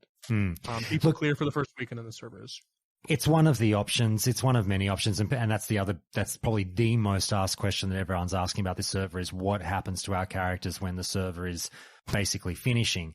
I don't care if my character is deleted. I'm completely aware of the fact that I am going onto a seasonal server. They could either move it onto Classic Era. They can move you onto the TBC Classic Season of Mastery. And, there are people already saying that that's already 100% part of the plans. The TBC Classic Season of Mastery is coming. We shall see. I will not be shocked in the slightest if it absolutely does come and they start to juggle all these different seasons of Mastery and just keep us seasonally moving around the place. I don't know. We shall see. But guys, I'll wrap it up there and just say, we're 3 hours in. You guys have been absolutely epic. I've loved every second of this and it'll be a great one to go back and listen back to. Please speak now or forever hold your silence if you've got any final points that you feel you want to wind up on or that we missed out on. Did we get it all out there? I think so, mostly. Yeah. I think we did. Apart from maybe like the dungeons are going to become even more popular to run. Yeah. Hopefully. Yeah. What do you mean? Like, it's particularly those first couple of weeks of MC or whatever, if people are still clamoring for, what they term their pre-raid BIS from Scholar or Strat or things like that, right? Mm-hmm. Absolutely. There's going to be a ton of UBRS firing. And that's I think that a lot of people, maybe they're skeptical about these kinds of things. Maybe they're skeptical about, the ideas of a seasonal server, the idea that, like they lose their character. I think a lot of people are attached to their character and a lot of people didn't play private servers because they were worried their character would go away. But I really want to try and assure those people, right? Like, if you think back to, especially if you were going hard, even if you weren't, right? Like when you first got to 60, and even up to getting 60, right? Like when you were leveling through the world and no one had any gear and you were getting, your first green, your first blue, your first pair of shoulder pads, be them gray or otherwise, right? Like all those experiences, they feel really good still, right? Like that magic doesn't go away because you feel the player power from it. And right, like when you're going into BRD and when your Hodge drops or right, like in your strat and your Crimson Felt Hat drops or, any number of pieces while you're initially farming up. And then that first epic you get in a raid or out of raid, it might be a BOE, it might be otherwise. All of those things still feel so amazing on a fresh experience, even when the servers are scuffed, even when things not necessarily are, like optimized just for you, like that experience is still so magical because of all of the social dynamics that go into it when people are clamoring to do all of the content all of the time. So I would pause if you've written off the experience of fresh as one not for you and wonder, hey, maybe there's a different way I can go about this. Maybe I can take it a little slower. Because, at the end of the day, there's still going to be a ton of people in that fresh experience and a ton of people who are looking forward to all of these amazing moments and experiencing them again, because it's not really clearing the Naxx that feels good. It's not getting the legendary, right? It's getting the blue piece, that you've been farming, the belt in BRD Arena for a billion times, and you finally got that hit belt that's so rare, and it's like the only real source of it in that patch, and you get that and like with your boys, and everyone's in Discord, and it's 2 a.m. and right, like everyone, gets off a quick, little like nerd scream when it drops, and like that's the stuff that MMOs, like that's the stuff they're made of, and I think that Fresh is really the best option for showcasing the things that make it special. Careful, you'll talk Ayle back onto Fresh if he's not done with New World. But Ayle, mate, we'll start saying our goodbyes. It's been great catching up again with you, mate. And you've been enjoying New World and going nuts with it. But shout out whoever you want to shout out or say your goodbyes, mate. And we'll speak to you next time. Thanks so much for coming. Sounds good. Thanks for having me. And if you're rolling on New World and you don't want to play yellow, avoid Chico Monstock. It's Onslaught territory now. There you go. It has been declared. Very good. Tim, mate, it's been great catching up. You'll have to say hello to your lovely dog Gambit for me. If people don't know, when Patricia and I went to our second BlizzCon, we arrived in LA and we had to crash in LA for a night before moving on to Anaheim, where BlizzCon is. And Tim was so kind. Tim basically just said, Josh, you can crash at my place. And I crashed with, what was a fan of the show and the person I now call a good friend. And Tim, it's been great to catch up again, mate. I hope you're well. It has been. The listeners should know how offended I was by that visit because they show up and I live 2 blocks away from arguably some of the best Mexican food in all of Los Angeles, which is saying something. And I'm like, oh, it's going to be great. We're going to walk over there. You guys are going to, and they're like, and Josh is like, oh, dude, no, I had so much Taco Bell. I got to use your bathroom. Yeah. Send me to your closest Taco Bell. We flew all the way from Australia to sample Taco Bell and nothing else. I know. Wow. We're fucking heathens. A couple of bogans. I know. We are a couple of bogans. We're horrible. But yes. Yeah, man, it's been great. And obviously, yeah, you're a great friend and can't wait for you guys to come back once they do an actual in-person BlizzCon again and everything is back to some semblance of normal. But yeah, been a lot of fun. Love chatting with all. Thanks, man. And finally, North, look, speaking of traveling, I mean, we might get your butt over to Australia before I go back to America next. But either way, mate, it's been great chatting with you again. Like I said, you gained some more fans from the last one. I'm sure you'll gain even more from this one. It's always a pleasure, mate. Yeah, thanks so much for having me, man. It is always so much fun. My guildmates were yelling at me for leaving in the middle of 5s, but no matter when the beacons are lit, when the banners are called, I'm always there. Right. So I really am I always look forward to these talks. Thank you, man. I didn't tell you, by the way, my character on the beta, I've named him South. And in your honor, as a bit of a reverse image of you, he's a gnome mage. He looks like your gnome mage, I think. He's called South, and he's doing his little thing. And what color hair? Sorry, I went with the like the dark hair, like the black sort of raven blue kind of color you can do. All right. I wanted to go gray. I think next time I'll go gray on the actual fresh because I regret it already. Patricia loves the dark color that I've got, but I think I'll switch to gray. But yeah, we'll have to meet up on a battleground or something and have North and South running around. That sounds fantastic. I'm actually, our guild is doing I don't know if I'll have my name on fresh because our guild is doing, I came up with the name. It's called the Ides of March. Okay. And everyone's doing a bit of a Roman theme, so I'm Augustus X. Excellent. Mark is Caesar X. We've got a bunch of but it's kind of right, like Mark's our leader, right? So it's kind of Ides of March. Has someone taken Ed to Brute? We have a Brutus X in the guild. We have Brutus and Cassius in the guild, so we've got a bunch of and people are just sometimes just making jokes of their name. Like we had Big Chops is our our big feral druid boy, and he might be going Magnate Chop. We'll see what he ends up doing. If I had my priest in that guild, it'd be Marcus will heal us, like Marcus. Oh, I like it. I like it. So, but I do have a character named North in the beta, so we'll have to make that happen. But yeah, thanks so much for having me. Very good. I really appreciate the opportunity. Always do. Always such a fan of everything that you put out and everyone that you invite on. So, thanks so much. No worries. Thanks, guys.